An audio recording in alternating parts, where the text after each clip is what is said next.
যে তোমার M in life কী? আমি বললাম আমার এম ইন লাইফ হচ্ছে পয়সা কামানো, তবে সৎভাবে। মানে আপনাকে আনাটা আমাদের জন্য খুবই একটা বড় ব্যাপার। তো রিপ্লাই বললাম, স্যার কোনো সমস্যা নেই, সার্ফ এক্সেল তো আছে। জবের এই জায়গায় আসার পিছনে একটা মুভি আমার কাছে খুব বড় ভূমিকা রাখে, সেটা হচ্ছে 3 Idiots মুভিটা। এই ধরনের যে টেস্টিং ল্যাবরেটরিগুলো, এইখানে কেমিস্ট্রির সবচেয়ে রিসেন্ট ইনোভেশন নিয়ে আমরা কাজ করি। আপনি কি বাইরে চেষ্টার জন্য কোনো চিন্তা করেননি? মানে আমার কথা হচ্ছে, তুমি গভর্নমেন্ট অফিসার কেন হইতে চাও? প্রাইভেট প্রফেশনের আসলে কোনো দি এন্ড বলতে কিছু নাই। গভর্নমেন্টটা আসলে কি জব নাকি সার্ভিস? ও আর প্রফেশনের সবচেয়ে বড় কথা হচ্ছে বস হওয়া যাবে না, লিডার হওয়ার চেষ্টা করতে হবে। Retirement, what is this word? আমার লাইফের ফার্স্ট যে টার্নিং পয়েন্ট সেটা হচ্ছে বাটায় জব করাটা। হ্যাঁ, আমার ক্ষুধাটা যেন মানে আপনার থেকে তো আসলে পাওয়ার অনেক ক্ষুধা আছে, আমার ক্ষুধাটা আরেকটু যেন আছে। আসসালামু আলাইকুম এভরিওয়ান, ওয়েলকাম করছি আফটার ক্যাম্পাসের প্রথম সেশনের লাস্ট এপিসোডে। আসলে এই এপিসোডটা রেকর্ড হয়েছিল 2024 সালের ডিসেম্বরের লাস্টের দিকে, আর বর্তমানে 2026 সালের মে মাস চলছে। তো গত 1.5 বছর ধরে আমরা এই এপিসোডটা রিকভারি করতে পারি নাই বিভিন্ন টেকনিক্যাল ইস্যুর কারণে, বাট আলহামদুলিল্লাহ আমরা কোনোভাবে রিকভার করছি। বাট এই এপিসোডটা ছিল একটা স্পেশাল ওয়ান। এটা আমার জন্য আসলে একটা স্পেশাল ওয়ান ছিল, আপনারা হয়তো আমার কথা শুনে বুঝতে পারবেন। এবং এই এপিসোডটায় ছিলেন মোহাম্মদ আজিজুল ওয়াহেদ ভাইয়া। উনি চট্টগ্রাম ইউনিভার্সিটি থেকে রসায়নে অনার্স এবং মাস্টার্স করে পরে বিভিন্ন বেসরকারি কোম্পানিতে জব করেছেন। বর্তমানে উনি আছেন ক্যাম্বোডিয়া ইন্টারটেক। তা আমি গত 1.5 বছর আরো অনেক কিছু ঘটে গেছে। আশা করি এর পরের আপডেট নিয়ে যদি সম্ভব হয় ভাইয়ের সাথে আমি ওর কথা বলবো।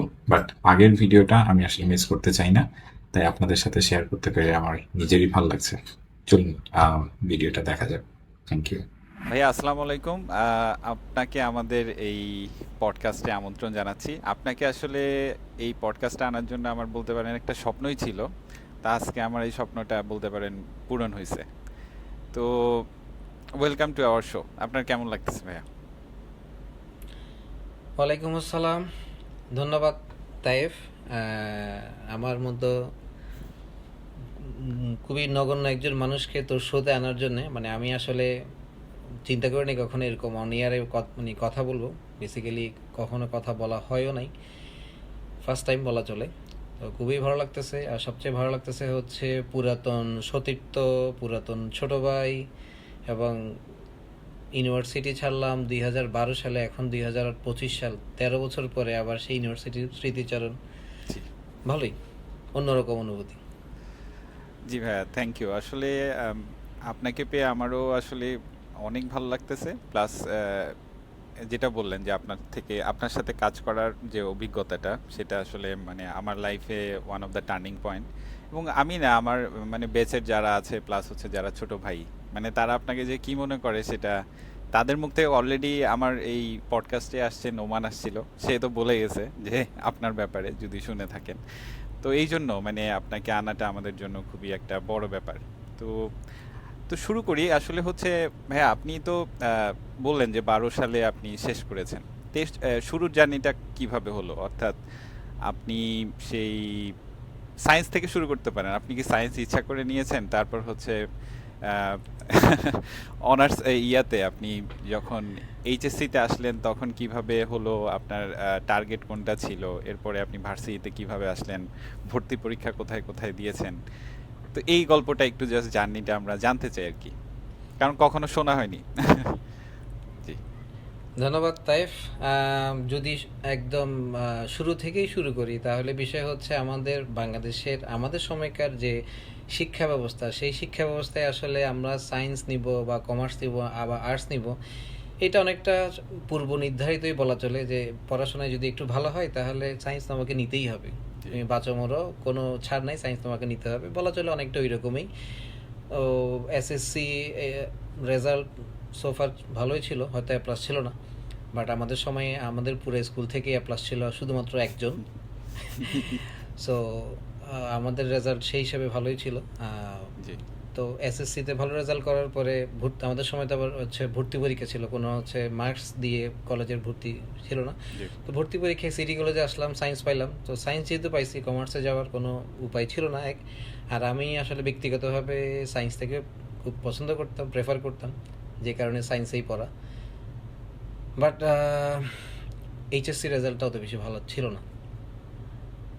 যেটা হয় আমাদের প্রেক্ষাপটে হচ্ছে আমাদের যদি আমি বলি লোকাল ভাষায় একটা কথা বলে যে বাঁধা গরু ছাড়া পাইলে যে কোথায় চলে যায় সে নিজেও জানে না।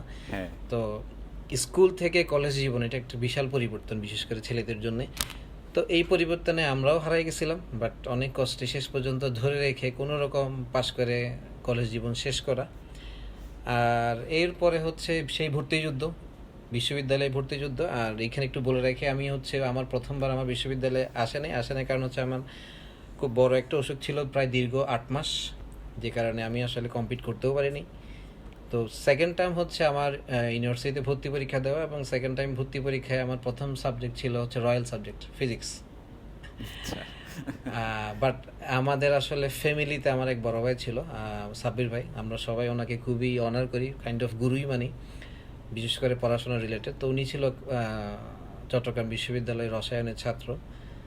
তো আমাদের ইচ্ছা ছিল, মানে রসায়ন কেন পড়বো এটা জানি না, কিন্তু ওনাকে দেখে আমাদের ইচ্ছা ছিল যে আমরাও রসায়নে পড়বো, অনেকটা এরকমই বলা চলে। আর ফিজিক্স একটু ভয়ও ছিল। তো ফিজিক্সে ক্লাস শুরু করলাম, দুই থেকে 3টা ক্লাস করার পরে মাইগ্রেশনের সুযোগ আসলাম, মাইগ্রেশন করে কেমিস্ট্রিতেই আবার ব্যাক। তো সেই থেকে শুরু, এখনও চলছে কেমিস্ট্রি, এখনও শেষ করতে পারলাম না কেমিস্ট্রি। আর যদি কেমিস্ট্রির আমি যদি বলি যে আমাদের রসায়ন বিভাগের যে পথ চলা, এটা আসলে খুবই খুবই সুন্দর কিছু স্মৃতি। সবচেয়ে বড় কথা হচ্ছে চট্টগ্রাম বিশ্ববিদ্যালয়ের সবচেয়ে পুরাতন যে ডিপার্টমেন্টগুলো তার মধ্যে একটা হচ্ছে রসায়ন বিভাগ। মানে আমাদের যে স্ট্রাকচার দেখলেই অন্যরকম একটা ভালো লাগা, অনেক পুরাতন কোথাও ফিরে গেলাম এই টাইপের একটা ভালো লাগা। সেই ভালো লাগাটাও সবসময় ভালো না, সেই ভালো লাগাতেই কখন মানে শিক্ষা জীবন পার হয়ে গেল এটার খবর তো আর রাখতে পারলাম না।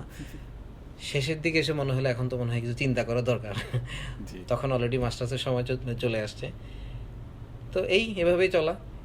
সেই দেখতে দেখতে 2012 সাল শিক্ষা জীবন শেষ। শেষ করার আগেই কর্মজীবন শুরু।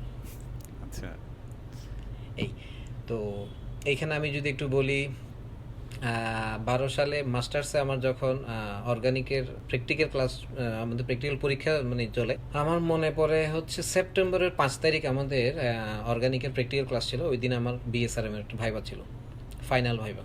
এর মধ্যে আমার রিটেন ক্লিয়ার। তো ফাইনাল ভাইভাতে যাব। এখন শামসুদ্দিন স্যার ছিলেন তখন পরীক্ষা কমিটির চেয়ারম্যান। স্যারকে রিকোয়েস্ট করলাম যে স্যার আমার তো এরকম একটা বিষয়, আমার এই দিন পরীক্ষা দিতে পারবো না, ওই দিন আমি নেক্সট বেচের সাথে পরীক্ষাটা দিব। তো স্যার ওকে, কোনো সমস্যা নেই, স্যার খুব ভালো মানুষ, এগ্রি করলো। তো দিলাম জীবনের প্রথম ভাইবা। তো সেই ভাইবা স্মৃতিটা খুবই ইম্পর্টেন্ট, সেটা আমি পরে অ্যাড করব। তো প্রথম ভাইবা দিলাম, দেওয়ার পরে আসলাম, এসে পরীক্ষা দিলাম, এবং পরীক্ষা দেওয়ার পরে সেপ্টেম্বরের 5 তারিখ আমি হচ্ছে ভাইবা দিয়ে আসলাম। 12 তারিখ ওরা আমাকে কনফার্ম করলো জয়েন করার জন্য। তো এটাই হচ্ছে জীবনের প্রথম চাকরি, বিএসআরএম, বাংলাদেশের one of the best steel making company. তো বিএসআরএম এ জব শুরু করলাম, বাট বেশি দিন স্থায়ী হলো না, কারণ হচ্ছে বিএসআরএম কাইন্ড অফ হচ্ছে ইঞ্জিনিয়ার বেসড প্ল্যান্ট, বাট ওইখানে প্রোডাকশন করার জন্য অবশ্যই কেমিস্ট্রির দরকার হয়। বাট প্রত্যেকটা জবের একটা নেচার থাকে, ওটা আসলে কেমিস্টদের জন্য খুব, আমি বলবো খুব ডিজায়ারেবল কোনো জায়গা ছিল না। অ্যাজ এ কোম্পানি খুব ভালো, বাট ডিজায়ারেবল ছিল না। তো 2 মাস চাকরি করার পরে আমার ইন্টারটেকের, এর মধ্যে ইন্টারটেকে আমি ভাইবা দিই। তো ইন্টারটেকে আমার জব কনফার্ম হয়, এবং জানুয়ারি 1, 2013 সালে আমি ইন্টারটেকে জয়েন করি। তো ইন্টারটেকে শুরু 2013 সাল, 2014 সাল, 2 বছর গেল। জানুয়ারি 1, 2015 সাল বাটা থেকে অফার আসে। অ্যাট দ্য সেম টাইম এর মধ্যে আমার বিয়ে শাদীর কাজও শেষ। আমার মনে হয় আমার বেঁচে আমি সবচেয়ে কম বয়সে বিয়ে করা, তবে বাল্যবিবাহ না আর কি। তো বাটাতে গেলাম, ডিফারেন্ট জার্নি, ডিফারেন্ট ক্যারিয়ার। বাটা কর্পোরেট অফিসে কোয়ালিটি ডিপার্টমেন্টে জয়েন করলাম, এবং অন্যরকম একটা দুনিয়া। এবং আমি যদি বলি যে মানে আমাদের ছোটদের যারা আছে, যারা এখন পড়াশোনা করে বের হচ্ছে, এই এক্সপিরিয়েন্সগুলো খুব দরকার। প্রত্যেকটা সেক্টরের ডিফারেন্ট অভিজ্ঞতা, এবং এই অভিজ্ঞতার যে রস, এটা যারা নিতে পারবে তারা যে কোনো কর্পোরেটে, সে কর্পোরেটে করুক, বিজনেস করুক, যাই করুক, এনজয় করতে পারবে, কারণ প্রত্যেকটা সেক্টরে শিখার অনেক কিছু আছে। তো আমার লাইফের ফার্স্ট যে টার্নিং পয়েন্ট সেটা হচ্ছে বাটায় জব করাটা, কারণ বাটায় এত ওয়াইড একটা এরিয়া এবং এখানে যে কাজ শেখার যে অপরচুনিটি, এটা অন্যরকম পরিবেশ এবং সব কিছু মিলে। বাট বেশি দিন আসলে স্থায়ী এই চাকরিটাও হয়নি, মাত্র 11 মাস চাকরি করছি। এরপরেই ব্যাক টু দ্য প্যাভিলিয়ন, আবার ইন্টারটেকে কল করলো, কারণ ইন্টারটেকে 2 বছর চাকরি করার পরে আমার যে তৎকালীন বস ছিল উনি আবার আমাকে অফার দিল যে তুমি যদি ব্যাক করতে চাও ইউ আর ওয়েলকাম। তো এই সময় আসলে আমার চট্টগ্রামে ফিরে আসারও একটা তাড়না ছিল, ভেরি হোমসিক, এটা যেটা হয় আর কি, চিটাঙে ছেলেদের ক্ষেত্রে একটু হোমসিক যে বিষয়টা, এটা কাজ করে। অফারটাও ভালোই ছিল, সব কিছু মিলে আবার ব্যাক করলাম ইন্টারটেক 2015 সালের নভেম্বরে। সেই থেকে 2023 সাল সেপ্টেম্বর পর্যন্ত প্রায় 7 বছর জার্নি, জীবনের সবচেয়ে বড় কর্পোরেটের সবচেয়ে বড় সময়টা কাটালাম ইন্টারটেক চট্টগ্রামে। খুব মেমোরেবল একটা জার্নি। আমি যদি বলি, কাজ শিখা, কাজ করা, কলিগদের সাথে এনজয় করা, সব কিছু মিলে খুবই মেমোরেবল একটা journey. And of course you are part of that. খুব ভালো একটা সময় আমরা পার করছি এবং আমার মনে হয় আমাদের ওই সময়টাই ছিল যে গোল্ডেন যুগ ইন্টারটেক চট্টগ্রামের। মানে সবই হতো, কাজ হতো, মজা হতো, আড্ডাবাজি হতো, হই হুল্লোড়, গান বাজনা সবই হতো। বাট দিন শেষে আমরা কাজও করতাম খুব ভালো করে। এরপরে ভাগ্যক্রমে দৈব চয়নে বৈদেশিক অফার চলে আসলো। বাট আমি আসলে প্রিপেয়ার ছিলাম না। বাট হয় কি, কপালে যখন যেটা থাকে আসলে সেটা অ্যাকসেপ্ট করে নিতে হয়। আমি একটা বইতে পড়ছিলাম যে ইউ ক্যান উইন, শিব খেরার একটা বই ছিল, বইয়ের একটা লাইন ছিল এরকম যে সুযোগ সবসময় আসবে না, বাট সুযোগ কখন তোমার দরজায় কড়া নাড়বে সেটা তোমাকে বুঝতে হবে এবং তোমাকে সেই মতো সাড়া দিতে হবে। যদি তুমি সাড়া দিতে পারো you are gainer, otherwise you are loser. আমার মনে হয় এরকমই একটা সুযোগ হয়তো আমার দরজায় আসছে, আমিও হয়তো অ্যাকসেপ্ট করে নিছি। সেই থেকে এখন পর্যন্ত পথ চলা। খুব সংক্ষেপে বললে এটাই হচ্ছে আমার ছাত্র জীবন এবং চাকরি জীবনের সারমর্ম। খুব বৈচিত্র্যময় না, আবার একদম বৈচিত্র্য ছাড়াও না, সব কিছুই আছে এর মধ্যে। এই জি হ্যাঁ, থ্যাংক ইউ। আমার মনে হলো যে মানে খুব বড় একটা ডেসক্রিপশনের আগে আপনি ছোট করে সামারি টানলেন আর কি টোটাল জিনিসটার। তো আসলেই অনেকে এখান থেকেই বুঝতে পারবেন যে কতটা বৈচিত্র্য, যদিও আপনি খুবই কি বলবো, মানে খুব ডাউন টু আর্থ একজন মানুষ জন্য এইভাবে বলছেন যে কোনো বৈচিত্র্য নাই বা কিছু নাই, হয়ে গেছে দৈব চয়নে। কিন্তু আসলে লাকটা তাদেরকেই তো ফেভার করে যারা পরিশ্রমী বা যারা লেগে থাকে। তো আসলে আমি ওভাবেই চিন্তা করি, আপনাদের থেকে শিক্ষা আর কি। তো আমি আবার একটু ব্যাক করতে চাই হচ্ছে আপনার ভার্সিটি লাইফে, কারণ ওই জায়গাটুকু অডিয়েন্সই বেশি, কারণ ওই ছেলেগুলোই বা মেয়েরাই হচ্ছে এই জিনিসটা শোনার জন্য একটু অধীর আগ্রহে থাকে, কারণ যারা তো অলরেডি জবে আছে তারা তো আছেনই, চেঞ্জ করার তেমন বেশি কিছু নাই, কারণ চেঞ্জ করতে গেলে অনেক সময় আর নাই আর কি, কিন্তু তাদের জন্য অনেকটা সময়। তা আপনি আসলে কি গভর্নমেন্ট লাইফ বা গভর্নমেন্ট জব বা আদার কোনো জব নিয়ে কখনো চিন্তা করেন নাই সেই সময়ে যখন আপনার ট্রানজিশনটা খুব হলো? খুব ইন্টারেস্টিং একটা স্টোরি। এখানে আমি ছোট ছোট দুইটা গল্প বলবো। একটা বলবো হচ্ছে আমার বিএসআরএম, আমার জীবনের প্রথম যে জব, সেই জবের ভাইবার একটা ছোট্ট স্টোরি বলবো, এবং আমার ছোট বোনের সাথে আমার একটা কনভারসেশন আছে। আচ্ছা। এই দুইটাকে আমি রিলেট করব।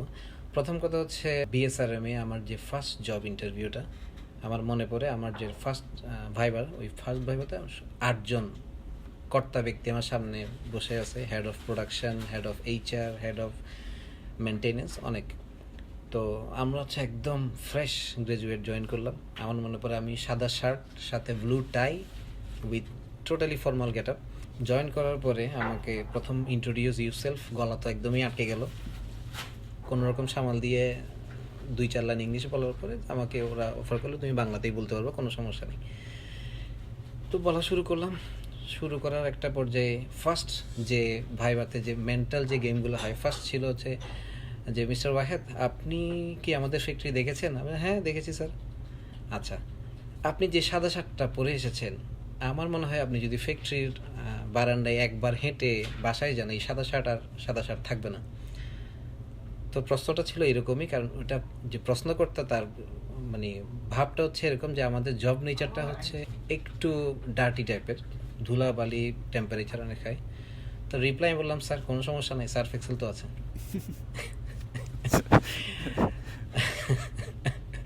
এর মধ্যে অনেকগুলা টেকনিক্যাল প্রশ্ন ছিল, কিছু জবাব দিতে পারছি, দুই একটা পারি নাই, যাই হোক। এরপরে হেড অফ এইচআর জিজ্ঞেস করলো, তখন হচ্ছে মাত্র ব্যাংক জবের ক্রেজ, মানে আমাদের সময় থেকে কিন্তু ব্যাংক জবের যে একটা ক্রেজ সেটা শুরু হইলো। তো আমাকে জিজ্ঞেস করলো যে, ওয়াজ সাহেব আপনি তো কেমিস্ট্রি থেকে পড়াশোনা করছেন আর আমরা এখানে স্যালারি দিব। আমি বলতে কোনো আপত্তি নেই, আমার জীবনের প্রথম জবের স্যালারি ছিল মাত্র 12,000 টাকা, ওটাই ছিল বিএ সার্ভিস স্টার্টিং। আমরা এখানে মাত্র 12,000 টাকা স্যালারি দিব, বাট আপনি ব্যাংকে জয়েন করলে তখনই একদম একজন ট্রেনি অফিসারকে 20,000 থেকে 25,000 টাকা স্যালারি অফার করে, আপনি কেন ব্যাংকে যাচ্ছেন না? তো আমি বললাম, স্যার আসলে আমার যে পড়াশোনার সাবজেক্ট সেটা ব্যাংকের সাথে যায় না, আর আমার ব্যাংকের তেমন কোনো ইন্টারেস্ট নাই। তো সে বললো, তাতে কি, এখন তো সবাই যাচ্ছে, সায়েন্স পড়ে ব্যাংকে যাচ্ছে, আপনিও যেতে পারেন, ভালো স্যালারি, খুব সুটেড বুটেড ক্যারিয়ার। বাট আমি আসলে ওভাবে চিন্তা করিনি।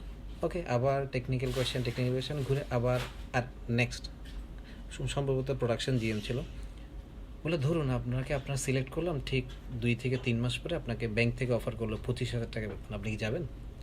আমি বললাম, না স্যার আমি যাবো না। কেন? বলছে, আমার আসলে ইচ্ছা নেই, আমি আমার ট্র্যাকেই থাকতে চাই, যেহেতু পড়াশোনা করছি কেমিস্ট্রিতে, এইটার মজাটা আমি একটু নিতে চাই। তার ঠিক 1-2 মিনিট পর আবার কিছু কোয়েশ্চেন, ফাইনালি গিয়ে লাস্ট যখন জিজ্ঞেস করলো হেড অফ এইচআর, আচ্ছা ধরুন আপনি 6 মাস বা 1 বছর চাকরি করার পরে আপনাকে ব্যাংক থেকে অফার করলো 30 or 40,000, খুব লুক্রেটিভ অফার, আপনার তো যাওয়া উচিত। তা আমার এখনও মনে পড়ে এই স্মৃতি, এবং আমি সবাইকে এই কথাটাই বলি আর কি, চাকরির ভাইবার যে বিষয়গুলো।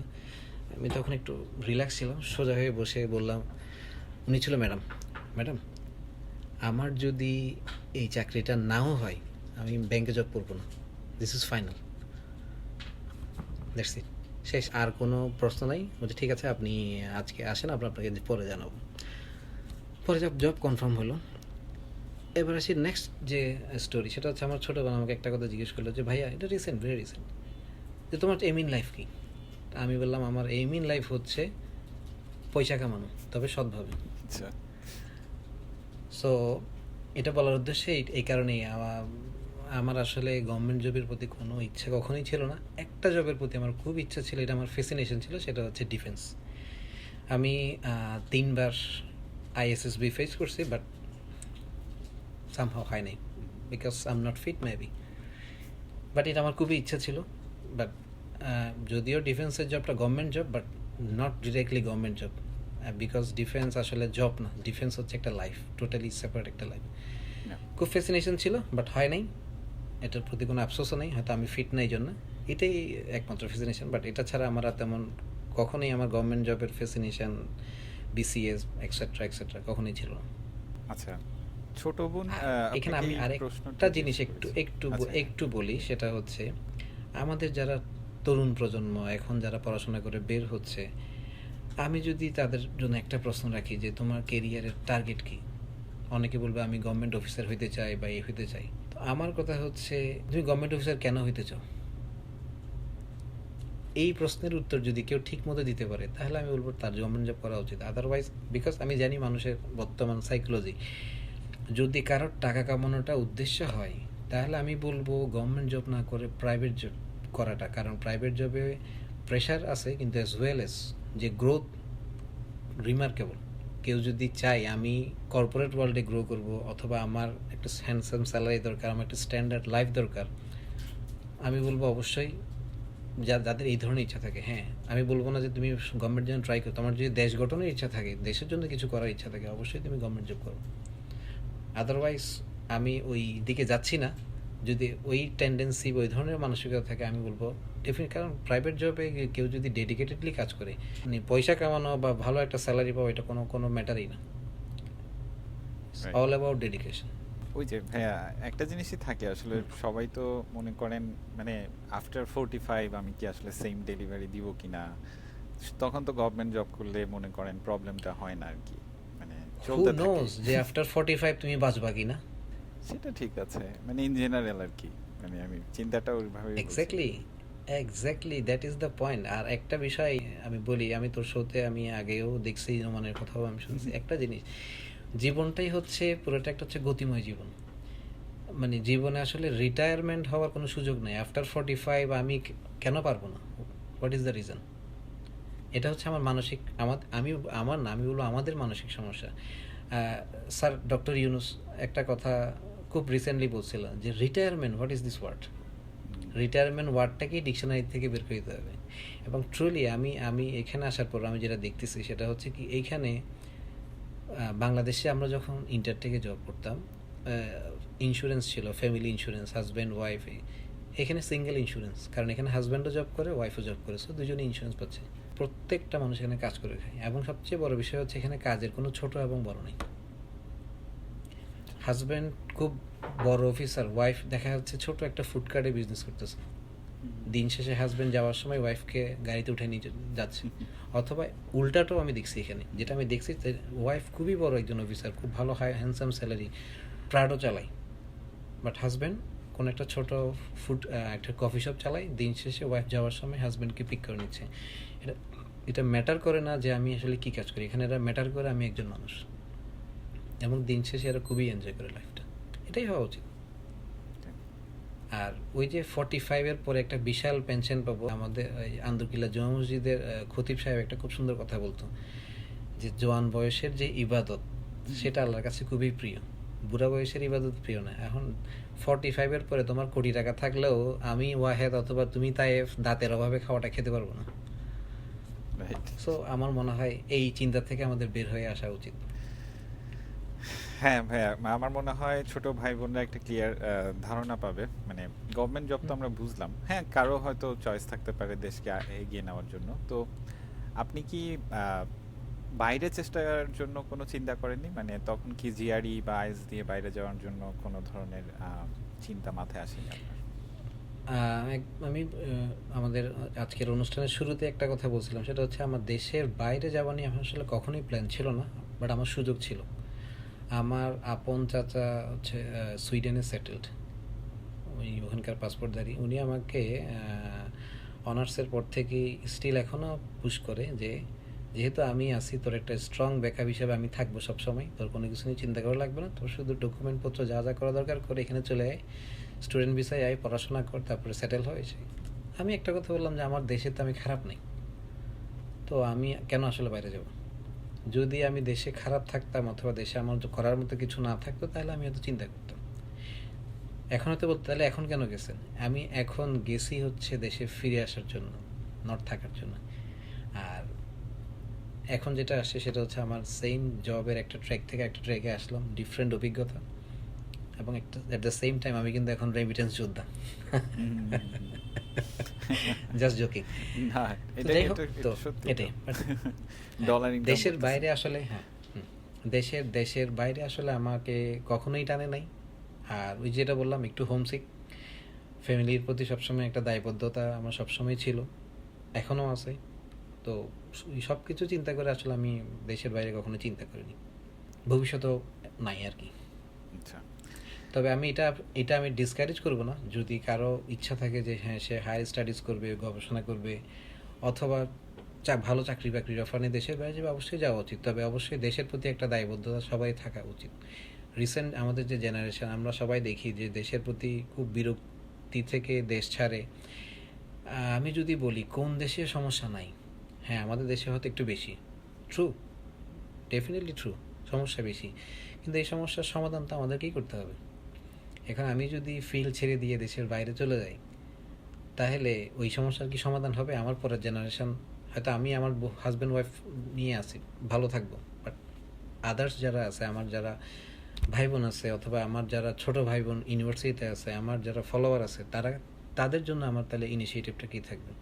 আমাদের সবারই একটা দায়বদ্ধতা থাকা উচিত, সেটা দেশের জন্যে, সেটা সামগ্রিক পরিবেশ সব কিছু মিলে থাকা উচিত। যে যার অবস্থান থেকে, ডাক্তার রোগীকে সেবা দিচ্ছে, ওটা তার দায়বদ্ধতা। আমি একজন কর্পোরেট গাই, তাহলে আমি যদি একটা অপরচুনিটি ক্রিয়েট করতে পারি, এটা আমার দায়বদ্ধতা। এটা সবসময় আমার এই চিন্তা থাকে যে আমি আমার কাজ দিয়ে যদি আমি আমার ইউনিভার্সিটির জন্য অথবা আমি আমার ছোটো ভাইদের জন্য একটা পরিবেশ তৈরি করতে পারি, আমার গুডউইল দিয়ে যদি আমি এটা করতে পারি, তাহলে এটাই আমার আমার হচ্ছে আমার দায়বদ্ধতা থেকে করা, আমার দায়িত্ব পালন করা।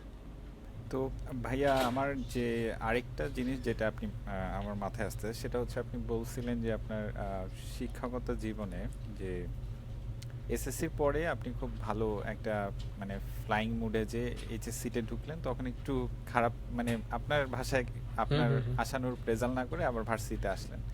তো ভার্সিটিতে হুম। এসে কি আমরা অবশ্য সেই জিনিসটা বুঝতে পারিনি আপনি রেজাল্ট কিরকম করলেন মানে আপনার কি আবার কি ফ্লাইট হাই করে উপরে উঠে গেলেন নাকি একটা জেনারেল ইয়ে নিয়ে বেরোয় গেছেন মানে এই জিনিসটা একটু। না বা ওই যে ধাক্কা একবার খেলে মানুষ পাক্কা হয়, ধাক্কা আচ্ছা খেয়ে পাক্কা হয় বল না। তা আমাদের হচ্ছে যে আমরা এইচএসসি তে যারা ধাক্কা খাইছি, আমার নট অনলি আমি আমি ছাড়াও আমাদের সাথে আরো ফ্রেন্ড সার্কেল যারা ছিল, যারা খুব বেশি উড়াউড়ি করছিল এইচএসসি তে, তারা সবাই আবার অনার্স লাইফে গিয়ে জি ব্যাক টু দ্য প্যাভিলিয়ন ট্রেকে আসছে। মজা করছি ঠিকই, বাট নিজেদেরকে কন্ট্রোল করে।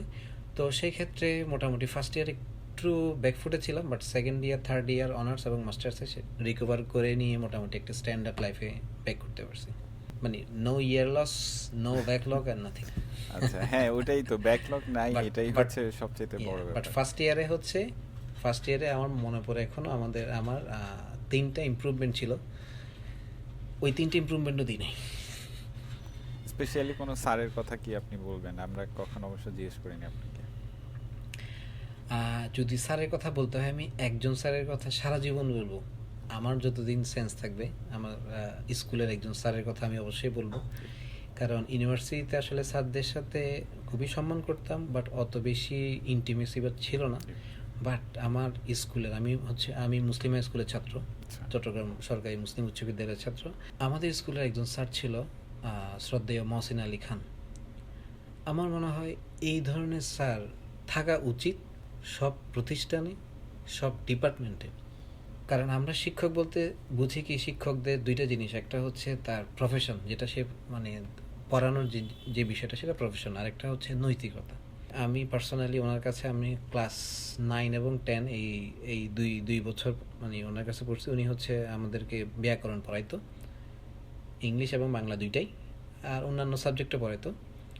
তো এই মানুষটা শুধু আমি না, আমি মনে হয় আমাদের স্কুলে যারা ছাত্র ছিল আমাদের সমসাময়িক একজন ব্যক্তিকেও যদি জিজ্ঞেস করা হয় মহসিন আলী স্যার কেমন ছিল, আমার মনে হয় কেউ নেগেটিভ রিভিউ দিবে না। ব্যক্তিত্বটা এমন জিনিস। ইভেন আমাদের সময় তো হচ্ছে স্যাররা আছে পড়াশোনা না করলে দুষ্টামিগুলো একটু মারতো স্কুলে, কিন্তু এই স্যার মানলেও কেউ কান্না করতো না বা কারো চোখে পানি আসতো না, মারতো, প্রচণ্ড মারতো।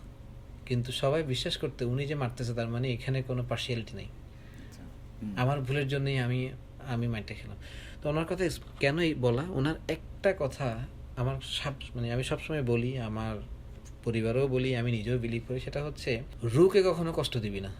রু বলতে আমরা যেটা বুঝি মনকে কখনো কষ্ট দিবি না। ওটা উনি কোনো একটা পরিবেশে বা কোনো একটা প্রসঙ্গে বলছিল, যে খাওয়া নিয়ে বলছিল, তোর এখন এই জিনিসটা খেতে মন চাইতেছে, তোর মনে এটা চাইতেছে, তোর টাকা যদি নাও থাকে ম্যানেজ করে খেয়ে ফেল, কালকে তুই এটা খেতে পারবি এটা তো কোনো গ্যারান্টি নেই।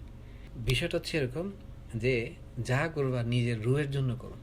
আর আমরা তো যা করি সব আমাদের চামড়ার জন্য করি, মানে বাহ্যিক মজার জন্য করি, কিন্তু রুহের জন্য কি করি। ওনার কথাটা ছিল এরকম যে মনকে কখনো কষ্ট দেওয়ার দরকার নেই। এটা এই জিনিসটা তোর খাইতে মন চাইছে, নাই ম্যানেজ করে খেয়ে ফেল, অথবা এটা করলে তোর ভালো লাগবে করে ফেল, এই টাইপের। তো আমি সারা জীবনই মনে থাকবে এই স্যারটার কথা। উনি এখনো বেঁচে আছে। উনি এখন সম্ভবত নাসিরাবাদ বয়েজ স্কুলের টিচার। অনেক দিন যোগাযোগ ছিল, বাট লাস্ট আসলে 3-4 বছরের ব্যস্ততা এত বেশি বেড়ে গেছে, হয়তো যোগাযোগ হয় নাই। বাট রিসেন্টলি আমি আবার কানেক্ট করছি ওনাকে ফেসবুকে, মাঝে মধ্যেই কথা হয়, তবে খুব কম। বাট মনে থাকার মতো একজন শিক্ষক, মানে আদর্শ এবং প্রফেশন দুইটাকে যিনি কম্বাইন করতে পারছে। হ্যাঁ ভাইয়া গুড টু নো এখন এই হ্যাঁ আমি ভাবছি যে স্যার হয়তো অনেক মানে বয়স হয়ে হয়তো রিটায়ারমেন্টে চলে গেছে তো এখনো ভালো লাগছে যে উনি এখনো সার্ভিসে আছে এটা জেনে ভালো লাগলো আর কি। স্টিল ইন সার্ভিস, এবং উনি আমাদের সময় খুব ইয়াং একজন টিচার ছিল। আচ্ছা আচ্ছা ইয়াং স্যাররা যে এতটা প্রভাব বিস্তার করতে পারে এটা জেনেও কিন্তু আসলে অবাক হচ্ছি কারণ হ্যাঁ, কারণ আমরা তো প্রাইমারি থেকে এইচএসসি পর্যন্ত অনেক শিক্ষকের সান্নিধ্য আমরা পাইছি, অনেক।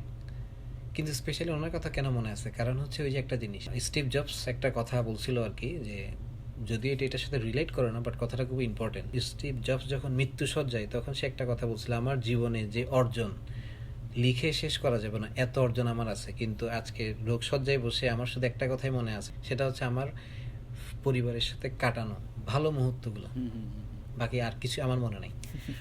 তো এই স্যারের বিষয়টা হচ্ছে এরকম, ওনার কাছে যখন আমরা যখন সবাই মিলে পড়তে যাইতাম, ওনার পাথরঘাটার বাসাতে আমরা পড়তে যেতাম, মানে এটা একটু অন্যরকম। নর্মালি পড়তে যাওয়ার জন্য গার্জিয়ানদের মানে বাবা মারা প্রেশার দিয়ে পাঠাতো, ওনার কাছে আমরা স্বইচ্ছায় পড়তে যেতাম, ভালো লাগতো, আচ্ছা, তাহলে এই আর কি।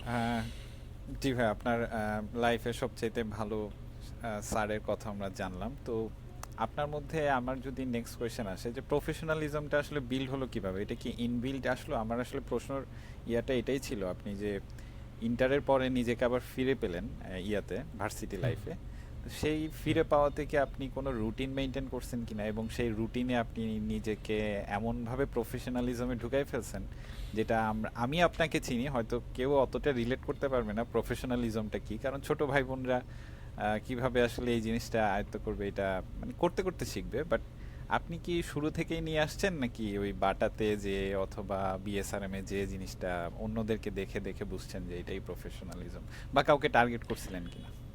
আচ্ছা, প্রথম কথা হচ্ছে, প্রথম যে প্রশ্ন ছিল ইউনিভার্সিটি লাইফে কিভাবে আমি এবার রিদমে ফিরে আসলাম, হুম, এটা খুবই গুরুত্বপূর্ণ। কারণ হচ্ছে যে যেই ক্রেডিট পাওয়ার যোগ্য তাকে সেই ক্রেডিটটা না দেওয়াটাও কিন্তু অন্যায়। তো ইউনিভার্সিটিতে যদি আমার রেজাল্টটা ট্র্যাকে আসার পিছনে যদি খুব বেশি বড় কোনো অবদান কারো থাকে, ডেফিনেটলি আমার ফ্যামিলির তো কন্ট্রিবিউশন আছেই। আমার বিশেষ করে আমার আব্বা যথেষ্ট, মানে আমার আব্বার বিষয় হচ্ছে একটা, উনি পড়াশোনার জন্য খুব বেশি চাপ কখনোই দিত না। বা আব্বার কথা হচ্ছে একটাই, তুমি পড়ো, তোমার যতটুকু নিতে পারবো ততটুকু পড়ো, তোমাকে এইটা হইতে হবে ওইটা হইতে হবে, আমার দিক থেকে এই ধরনের কোনো ইস্যু নেই। আব্বা দুইটা কথা বলতো সবসময়, একটা হচ্ছে বাবা তুমি নামাজটা ঠিক মতো পড়বা, খাওয়া দাওয়াটা ঠিক মতো করবা, এই দুইটা যদি তোমার ঠিক থাকে আমার আর তেমন কোনো ইস্যু নেই। নামাজ এবং খাওয়া, এই দুইটাতে আমার আব্বার যত। আর তোমাকে কেমিস্ট্রি পড়তে হবে, ফিজিক্স পড়তে হবে, দিন রাত পড়তে হবে, নাম্বার ওয়ান হইতে হবে, নো, নেভার। বাট পরীক্ষায় ভালো রেজাল্ট করার জন্য সবচেয়ে বেশি প্রেশার ছিল হচ্ছে আমার ওয়াইফ, মানে আমার বউয়ের। বাট তৎকালীন তো বউ ছিল না, তৎকালীন ছিল আমার পছন্দের মানুষ। জি। পছন্দের মানুষ। তার প্রেশারটা ছিল খুব বেশি, কারণ হচ্ছে আমার ফার্স্ট ইয়ারের সিজিপিএটা একটু ড্রপ ছিল, বাট তারপর থেকে মোটামুটি তার যে প্রেশার যেটা বলবো, ট্র্যাকিং যেটা বলবো, সেটা ছিল, যদিও খুব বিরক্ত হইতাম, বাট এন্ড অফ দ্য ডেতে ইট উইল ওয়ার্কস। আর আরেকটা বিষয় সেটা হচ্ছে আমাদের যে সার্কেল ছিল আমাদের ইউনিভার্সিটিতে, আমাদের 8 জনের একটা সার্কেল ছিল, অসাধারণ একটা সার্কেল ছিল। আমি সবচেয়ে বেশি মনে হয় মিস করবো আমাদের এই জীবনটা ইউনিভার্সিটির, মানে আমাদের এই সার্কেলে যে আন্ডারস্ট্যান্ডিংগুলা, এই সার্কেলে একজন আরেকজনের জন্য যে কাজ করা। আমি যদি বলি, আমার যে ফ্রেন্ড ছিল মুস্তাক, আমরা সবাই বসে থাকতাম পরীক্ষার আগে, অনেক বড় বড় নোটকে সে ছোট ছোট নোটে কনভার্ট করতো, এবং যা করতো যথেষ্ট পরীক্ষায় নট অনলি পাস, মোটামুটি ভালো সিজিপিএ পাওয়ার জন্য। তো এইরকম প্রত্যেকটা মানুষের গ্রুপের যে কন্ট্রিবিউশনগুলো, সব কিছু মিলেই হচ্ছে ইউনিভার্সিটির লাইফটা মোটামুটি খুব এনজয়ফুল, এবং রেজাল্টটাও মোটামুটি একটা ট্র্যাকে আসছে। তো স্পেশাল থ্যাঙ্কস যদি দিতে হয় সেটা অবশ্যই আমার বউকে, কারণ তার যথেষ্ট পিড়াপিড়ি ছিল রেজাল্টের কারণে, এটা একটা। আর এবার আসি সেকেন্ড বিষয়, যে প্রফেশনালিজমটা কি, অথবা আমি কিভাবে এই ট্র্যাকে এই অবস্থায়, আজকের এই অবস্থা, আমি যে খুব বড় কিছু হয়ে গেছে সেটা বলবো না, বাট একটা জিনিস সেটা হচ্ছে আমি খুব বিলিভ করি, সেটা হচ্ছে যে যে কাজটা করবে সেটাকে আসলে ফিল করা উচিত। এই ক্ষেত্রে আমি দুইটা কথা, আমি ইভেন আমি আমার বসকেও বলে আসছি, আমার আগে যারা বস ছিল তাদেরকেও আমি সেম কথাই বলতাম, যদিও বসদের সাথে সম্পর্কটা ভালো খারাপ মিলেই, সব কিছু মিলেই একটা কথা আমি সবসময় বলতাম, তোমার যে কাজটা পছন্দ না, যে কাজটা তোমার পছন্দ না, অথবা যেই সিস্টেমটা তোমার পছন্দ না, সেই সিস্টেমকে তুমি 100% ফলো করো, সেই সিস্টেমের টপে উঠো, দেন তুমি সিস্টেমটা চেঞ্জ করো। এখন আমি যদি বলি আমার সিস্টেম পছন্দ, আমি কাজই করব না, তাহলে কে চেঞ্জ করবে? আর জবের এই জায়গায় আসার পিছনে একটা মুভি আমার কাছে খুব বড় ভূমিকা রাখে, সেটা হচ্ছে 3 ইডিয়টস মুভিটা।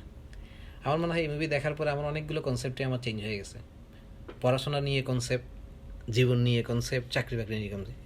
আমি যখনই কারোর সাথে কথা বলি, এই মুভিটা নিয়ে আমি সবসময় কথা বলি, কারণ এটা একটা মুভি না, এটা যদি খুব সূক্ষ্মভাবে দেখা হয়, এখানে কিন্তু পুরো একটা লাইফের ফিলোসফি। কীভাবে হওয়া উচিত ফিলোসফি দিয়ে দিছে। আমার একটা কাজকে পছন্দ না, আমি জোর করে যদি এখানে পড়ে থাকি, হ্যাঁ, তাহলে আলটিমেটলি কখন থেকে গোল আসবে না। বাট আমার একটা কাজ পছন্দ, সেখানে যদি চ্যালেঞ্জ থাকে সেটাকে আমি ওভারকাম করতে পারবো। তো তো ইন্টারটেকে আমার অনেকগুলো জব করার আমি তো বিএসআরএমে জব করলাম, বাটায় জব করলাম এবং ইন্টারটেকে কাজ করতেছি। আমি যদি স্পেশালি, যেহেতু আমার সাবজেক্ট কেমিস্ট্রি, আমি যদি আমার কেমিস্ট্রির ছোট ভাই বোনদের জন্য যদি কোনো মেসেজ থাকার কথা বলি, তাহলে কেমিস্ট্রি পড়ে কেউ যদি জেনুইনলি ফিল্ডে, সেম ফিল্ডে কাজ করতে চায়, আমি বলবো এই ধরনের ফিল্ডগুলো আমি মেনশন করে বলবো যে অনলি ইন্টারটেক, এই ধরনের যে টেস্টিং ল্যাবরেটরিগুলো, এইখানে কেমিস্ট্রির সবচেয়ে রিসেন্ট ইনোভেশন নিয়ে আমরা কাজ করি, যেসব টেকনোলজি নিয়ে আমরা কাজ করি, আমরা ইউনিভার্সিটি লাইফে চিন্তাই করতে পারিনি। আমার এখনও মনে আছে আমরা পিপেটিং করতাম মুখ দিয়ে। এখানে আসার পরে প্রথম 1 বছর লাগছে আমার ওই যে আপডেটেড টেকনোলজির এইসব জিনিসপত্রগুলো দেখার। তো কারো যদি খুব ইচ্ছা থাকে যে আমি কেমিস্ট্রি পরে কেমিস্ট্রি ফিল্ডেই জব করব এবং প্রাইভেট সেক্টরে, আমি এই ধরনের ফিল্ডগুলো তাদেরকে চুজ করতে বলবো। এবং তারা যদি চায় যে এখানে তারা অনেক কিছু শেখার আগ্রহ, অনেক কিছু শিখতে পারবে। আমি কোনো জবকে ছোটো করতেছি না বা কোনো জবকে বড় করতেছি না, আমি জাস্ট রিলেট করতেছি সাবজেক্টের সাথে। কারণ আমাদের হয় কি, একটা সাবজেক্টে পড়াশোনা করে যখন আমরা ট্র্যাকটা চেঞ্জ করে ডিফারেন্ট কোথাও চলে যাই, তখন ম্যাক্সিমাম সময়ই আমরা হারাই যাই। আমরা হয়তো একটা জব করি, একটা স্যালারি পাই, বাট দিন শেষে আমাদের যে পড়াশোনা, ওটা খুব একটা রিলেট করে না। তো এই জন্য আমি বলবো কেউ যদি কেমিস্ট্রিকে এনজয় করে তাহলে এই ধরনের সেক্টরগুলোতে কাজ করা এক। নাম্বার 2 হচ্ছে, আমি যে কোনো একটা কাজে ঢুকে প্রথম তো আমি আসলে একদম টপে তো যেতে পারবো না। তাহলে ছোটো ছোটো ছোটো ছোটো ছোটো যে কাজগুলো, প্রত্যেকটা কাজকে এনজয় করতে হবে। এবং আমি এটাই সবসময় করতাম। আমার কাছে সবসময় আমার সামনে যে কাজটা আসতো, চেষ্টা করতাম যে আমি নতুন করে কি করতে পারি। এরকম অনেকগুলো এক্সাম্পল আছে, এগুলো বললে আসলে আজকে রাতে শেষ করা যাবে না, আমি ওইদিকে যেতেও চাচ্ছি না। বাট হয়তো তুই জানোস কিছু কিছু কাজ আমরা একসাথে করছিলাম, জি কিছু একটা প্রবলেম আসলো, কীভাবে আমরা এটা ওভারকাম করতে পারি। আমরা আমাদের লাস্ট যে অর্গানাইজেশনে একসাথে কাজ করছি, খুব ভালো সময় এবং খুব ভালো ইনোভেটিভ কিছু কাজ করছি, এবং তার ফলও আমরা দেখলাম অনেক বিশাল বিশাল কিছু চেঞ্জ হলো। এনভায়রনমেন্টাল চেঞ্জ প্লাস হচ্ছে জব এনভায়রনমেন্ট, জব অনেক কিছু চেঞ্জ হয়েছে। তো ইম্পর্টেন্ট বিষয় হচ্ছে ফিল করতে হবে। আর কোনো একটা জবে গিয়ে যদি আমি মনে করি এটা আমি ফিল করতেছি না, আমি বলবো বেকার থাকি বেটার। বাট জোর করে একটা জবে গিয়ে নিজের 6 মাস 1 বছর নষ্ট করে, এটা আসলে কোনো মিনিংলেস। এই জন্যে ট্র্যাক চুজ করার সময় একটু চিন্তা ভাবনা করে চুজ করা উচিত। আমরা সবাই রিজিক নিয়ে আসছি, জব কোনো না কোনো জায়গায় হয়ে যাবে। আর জব যদি নাও হয়, অন্য কিছু করে খাওয়ার ব্যবস্থা আছে, কোনো সমস্যা নেই। বাট ইচ্ছার বিরুদ্ধে জোর করে শুধুমাত্র একটা জব করার জন্য ওই যে অয়েলিং করে বা এই ধরনের জিনিসগুলো করে যারা জবে ছিল, তারা কেউই খুব একটা বেশি সাইন করতে পারছে বলে আমার জানা নেই। কিন্তু যারা ফিল করছে, যারা যে কোনো কাজকে, ছোট হোক বড় হোক, যে কোনো কাজকে ফিল করছে, তারা একটা সময় গিয়ে কিন্তু সর্বোচ্চ শিখরে উঠতে পারছে। এরকম অনেক এক্সাম্পল আমরা দেখছি, আমাদের এই সেম সেক্টরে দেখছি। ইভেন আমি যদি আমার আগের অর্গানাইজেশন বাটাতে আমার যিনি বস ছিলেন, খুব অসম্ভব ভালো একজন মানুষ এবং নলেজেবল একজন মানুষ, সেম উনি অনেক দিন একটা জায়গার মধ্যে স্ট্রিক্ট ছিল, কিন্তু উনি সবসময় কাজটা খুব ফিল করতেন। আমি এবং বাটার এই সময়টাতে আমি ওনার সাথে খুব এনজয় করতাম। আমার মনে পড়ে যে বাটা অফিস ছিল হচ্ছে আবদুল্লাপুরের পরে, জায়গাটার নাম জানে কি, বিশ্ব ইস্তেমা হয় বলতে পারবো না ভাই আমি। আবদুল্লাপুরের ঠিক পরেই লাগাই দিব। টঙ্গী টঙ্গী আচ্ছা, টঙ্গী টঙ্গী, টঙ্গী জি। টঙ্গী টঙ্গী ইয়াস। উনি সবসময় ওনার সাথে আমার হচ্ছে কি, বসের সাথে ইন্টারাকশনগুলো যে কি, সবসময় ইন্টারাকশন করতে হবে, রিলেট করতে হবে, কাজগুলোকে আমরা কীভাবে আরও এনজয়েবল করতে পারতাম। এবং আমি ওনার কাছ থেকে এটা শিখছি। দিন শেষে আমাদের অফিসে গাড়ি ছিল, আমরা সবসময় গাড়ি মিস করতাম। 5:30টার গাড়ি আমরা মিস করতাম। আমরা 6:30 7টার দিকে আমরা দুজনে বের হইতাম। বের হয়ে বিআরটিসির 2 তলা বাস ছিল তখন, দুজনেই উঠে 2 তলা বাসে 2 তলায় উঠতাম। উঠার পরে সারাদিনের যে রিক্যাপগুলো ছিল ওইটা নিয়ে আমরা আলোচনা করতাম।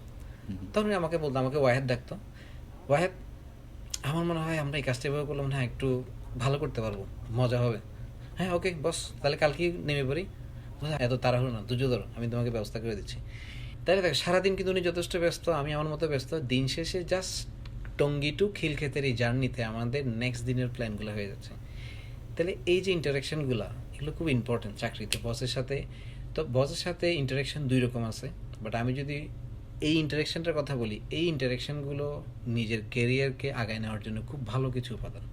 হ্যাঁ, আমার ক্ষুধাটা যেন, মানে আপনার থেকে তো আসলে পাওয়ার অনেক ক্ষুধা আছে, আমার ক্ষুধাটা আরেকটু যেন আছে। মানে আমি বলতে চাচ্ছিলাম যে প্রফেশনালিজমে আপনি কি কাউকে ফলো করছিলেন কিনা, নাকি এটা অটোমেটিক্যালি আসছে? ওই জায়গাটায় আমি আবার যাচ্ছি, বিকজ আমার ক্ষুধাটা রয়ে গেল আর কি। আচ্ছা, হ্যাঁ, এখন আমি যদি প্রফেশনালিজম স্পেসিফিক কোনো ব্যক্তির নাম তো আসলেই না। বলা জি। মুশকিল, কারণ আমি অনেকের সাথেই কাজ করছি, অনেকগুলো এমএনসিতে কাজ করলাম, বাংলাদেশি কোম্পানিতেও কাজ করলাম। তো যেখানেই গেছি আমি শেখার চেষ্টা করছি, বাট একটা জিনিস যেটা আমি সবসময় আমি বলার চেষ্টা করতে, সেটা হচ্ছে নিজের কাজটাকে এনজয় করতে হবে, Okay. সেটা যে কাজেই হোক। আচ্ছা। নিজের কাজটাকে যদি কেউ এনজয় করে, তাহলে প্রফেশনালিজম আসলে কোচিং সেন্টারে গিয়ে শেখার কোনো বিষয় না। আচ্ছা। নাম্বার জি। Two, very important, this one very important. প্রফেশনে এসে যদি কেউ চিন্তা করে শুধু আমি আমি এবং আমার জন্য চিন্তা করি, তাহলে কেউ উপরে উঠতে পারবে না, এবং এটা প্রফেশনের মধ্যে পড়ে না। আমি যদি আমার আইডিওলজি বলি, আমি প্রফেশনে সবসময় কাজ করছি হচ্ছে আমার টিমের জন্য। ফর এক্সাম্পল, আমি মানে যে কোনো প্রফেশনে কাজের তো একটা ধারাবাহিকতা থাকে। আমার আগে কিছু লোকে কাজ করবে, আমার পরে কিছু লোক কাজ করবে। তাহলে আমার কাজটা দ্বারা যেন আমার পরের জনের কাজটা সোজা হয়ে যায়, আমি সবসময় চিন্তা করছি এইভাবে। এবং এই চিন্তা করার কারণে দেখা যাচ্ছে কি, আমি সবসময় যেখানেই গেছি আমি খুব দ্রুত অ্যাডপ্ট করতে পারছি, খুব দ্রুত একটা অ্যাকসেপ্টেন্স পাইছি, এবং আমার কাজটাও খুব এনজয়েবল হয়ে গেছে। আমি যদি বলি আমার বর্তমান যে লোকেশন কম্বোডিয়া, ভাষা বুঝি না, কালচার বুঝি না, খাওয়া দাওয়ার সমস্যা, বিভিন্ন সমস্যা, বাট আমি বলবো জাস্ট হার্ডলি 6 মাস সময় লাগছে। এবং এই 6 মাসে আমার সবচেয়ে যেই টেকনিকটা সবচেয়ে বেশি কাজ দিয়েছে, সেটা হচ্ছে আমি আসলাম নতুন একটা জায়গায়, আমি নতুন টিমের সাথে অ্যাপ্রোচটা কীভাবে করবো। আমার ফার্স্ট অ্যাপ্রোচটা ছিল এরকম যে, আমি এখানে আসছি, I am not your boss, just exactly এটাই, আমি তোমাদের বস না, এটা মনে করার কারণ নাই, আমি বস এক্স্যাক্টলি দিনই। চলো নেক্সট উইকে একটা পিকনিক করে আসি। আমার ফার্স্ট ইমপ্রেশন হচ্ছে এটাই। পিকনিক কোথায় যাবেন? আমার কোথায় যাবে এটা যদি আমাকে জিজ্ঞেস করে, তাহলে তো আমি তো এখানকারই হয়ে যেতাম। আমার নেক্সট উইক একটা রিফ্রেশমেন্ট দরকার, চলো একটা পিকনিক করে আসি। তখন আমি অনেকের নামও জানি না আমার টিমের। তা এই নিজেকে যে কোনো জায়গায় অ্যাডাপ্ট করে নেওয়াটা হচ্ছে ফার্স্ট প্রফেশনালিজম। কারণ হচ্ছে এই জায়গাটাতে আমরা সবাই আটকে যাই। আর প্রফেশনের সবচেয়ে বড় কথা হচ্ছে বস হওয়া যাবে না, লিডার হওয়ার চেষ্টা করতে হবে। যে লিডার হইতে পারছে সে যে কোনো জায়গায় টিকে গেছে। আর সেকেন্ড যে বিষয়, সেটা হচ্ছে আমাদের যে প্রফেশন অথবা প্রাইভেট প্রফেশনের আসলে কোনো দি এন্ড বলতে কিছু নাই। এখানে প্রত্যেকটা দিনেই চ্যালেঞ্জ, এবং প্রত্যেকটা দিনেই পারফর্ম করতে হবে। আমি গতকালকে ছিলাম টপ পারফর্মার, এটা এটা নিয়ে আমি যদি চিন্তা করে করে আগামী 1 মাস কাটা দেয়, তাহলে আমি হবে 1 মাস পরে poor performer. Each and every day is the challenge, এবং ওইটা চিন্তা করে কাজ করতে হবে, এবং এটা অ্যাকসেপ্ট করে আগায় যেতে হবে। এটা যতদিন আগাইতে পারবে কর্পোরেটে অত আগাইতে পারবে, এটা যখন স্টপ হয়ে যাবে কর্পোরেট তোমাকে স্টপ করে দেবে। এইটাই হচ্ছে বেসিক্যালি গভর্নমেন্টের সাথে কর্পোরেটের পার্থক্য। লাস্ট যেটা, সেটা হচ্ছে গভর্নমেন্টটা আসলে কি জব নাকি সার্ভিস? ও হ্যাঁ, government is not a job. আমরা যারা সরকারি চাকরি করি বা সরকারি চাকরির জন্য চিন্তা ভাবনা করি, সেটা আমরা যদি বলি যে এটা আমার জব, এটা জব না, এটা হচ্ছে সেবা। যদি কেউ সেবার মানসিকতায় যায়, তাহলে তার জন্য government job well and good. But কেউ যদি চাকরি করার জন্য যায়, আমি বলবো তার জন্য সরকারি চাকরি না, বাই ডেফিনিশন। আর না ভাই, আসলেই মানে এখন একটু ক্ষুধাটা মিটলো আমার মনে হয়। তো আরো আরেকটু ডিপে গেলে মনে হয় ক্ষুধাটা আরো মিটবে। সেটা আপনি বলছিলেন, আমার যতটুকু মনে আছে, আপনি একটা এ টিম মেনটেন করেন আর কি। মানে এ টিম বলতে আপনার একটা পার্সোনাল এ টিম আছে, যে যারা কিনা যাদেরকে আপনি মাথায় রাখেন যে আমার ওদের সাথে উইকলি অর মান্থলি হয়তো কথা বললে আমি আমার ইন্টারনাল ক্যালিব্রেশনটা করব। তো ওই জন্যই আমার প্রশ্নটা ছিল যে আপনার ভেতরে সেই এ টিমটা আপনি কিভাবে নির্বাচন করেন, বা তাদের সাথে ক্যালিব্রেশন প্রক্রিয়া নিজেকে কিভাবে অ্যালাইনমেন্ট করেন বা মোটিভেটেড থাকেন, সেই জায়গাটা কি আর একটু টাচ করবেন কিনা, মানে তাহলে আমার প্রশ্নের 100% ইয়ে হবে আর কি। এটা কি জবের ক্ষেত্রে না লাইফের ক্ষেত্রে? লাইফ প্লাস জব দোনোটাই, যেহেতু এ টিম, সো আপনি নিশ্চয়ই দোনোভাবেই নিজেকে ক্যালিব্রেশন করবেন। There is no plan B. That means there is no B team.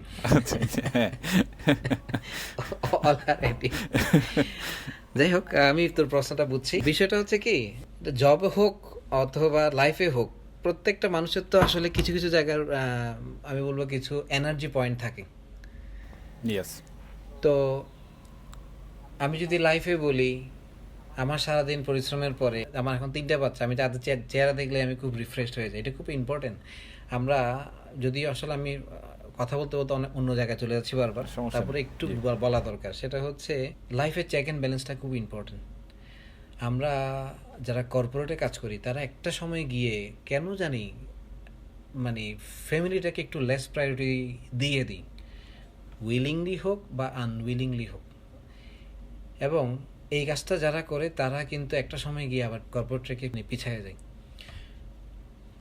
কর্পোরেটে যদি তোকে সবসময় উজ্জীবিত থাকতে হয়, তাহলে তোকে সবসময় যেটা মাথায় রাখতে হবে, ফ্যামিলিটাকে সবসময় রাখতে হবে, মানে চেক অ্যান্ড ব্যালেন্স।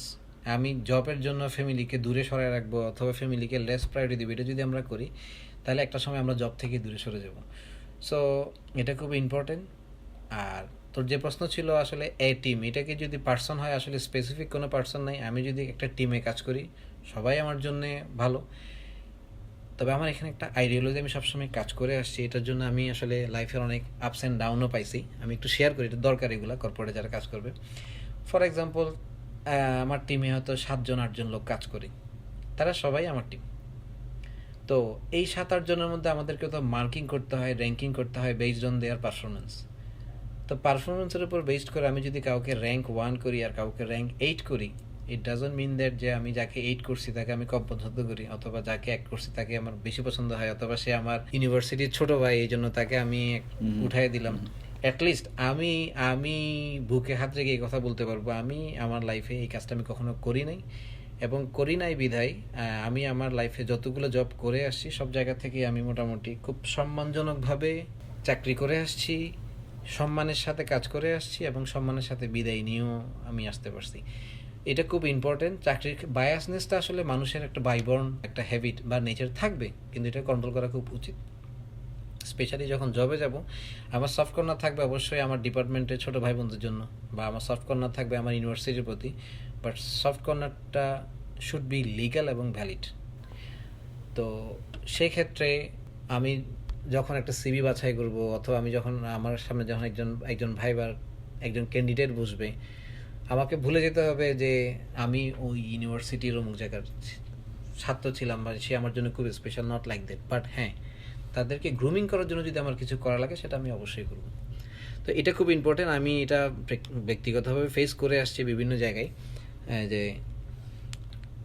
ইউনিভার্সিটি নিয়ে বিভিন্ন রকম বায়াসনেস কাজ করে, এটা ওইটা ওইটা। বাট পার্সোনালি আমি বলতে পারি আমি আমার লাইফে এই জিনিসটা কখনো করি নাই, এবং অদূর ভবিষ্যতেও আমার করার কোনো ইচ্ছা নাই, এবং নাই বিদে আমি আজকে এখন পর্যন্ত আমার ট্র্যাকে সাকসেসফুলি টিকে আছি।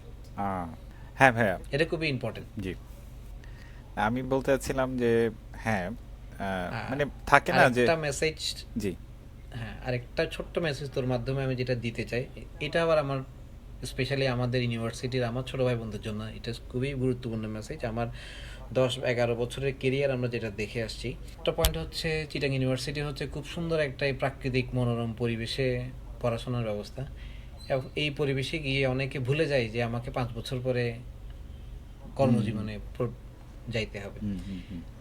আমরাও ভুলে গেছিলাম, বাট এখন আমরা যেহেতু ফেস করে ওভারকাম করে এই পর্যায়ে আসছি, আমার মনে হয় এটা তোর মাধ্যমে আমি এটা পৌঁছাতে চাই আর কি আমার ছোট ভাই বোনদের জন্য বা আমার মানুষদের জন্য।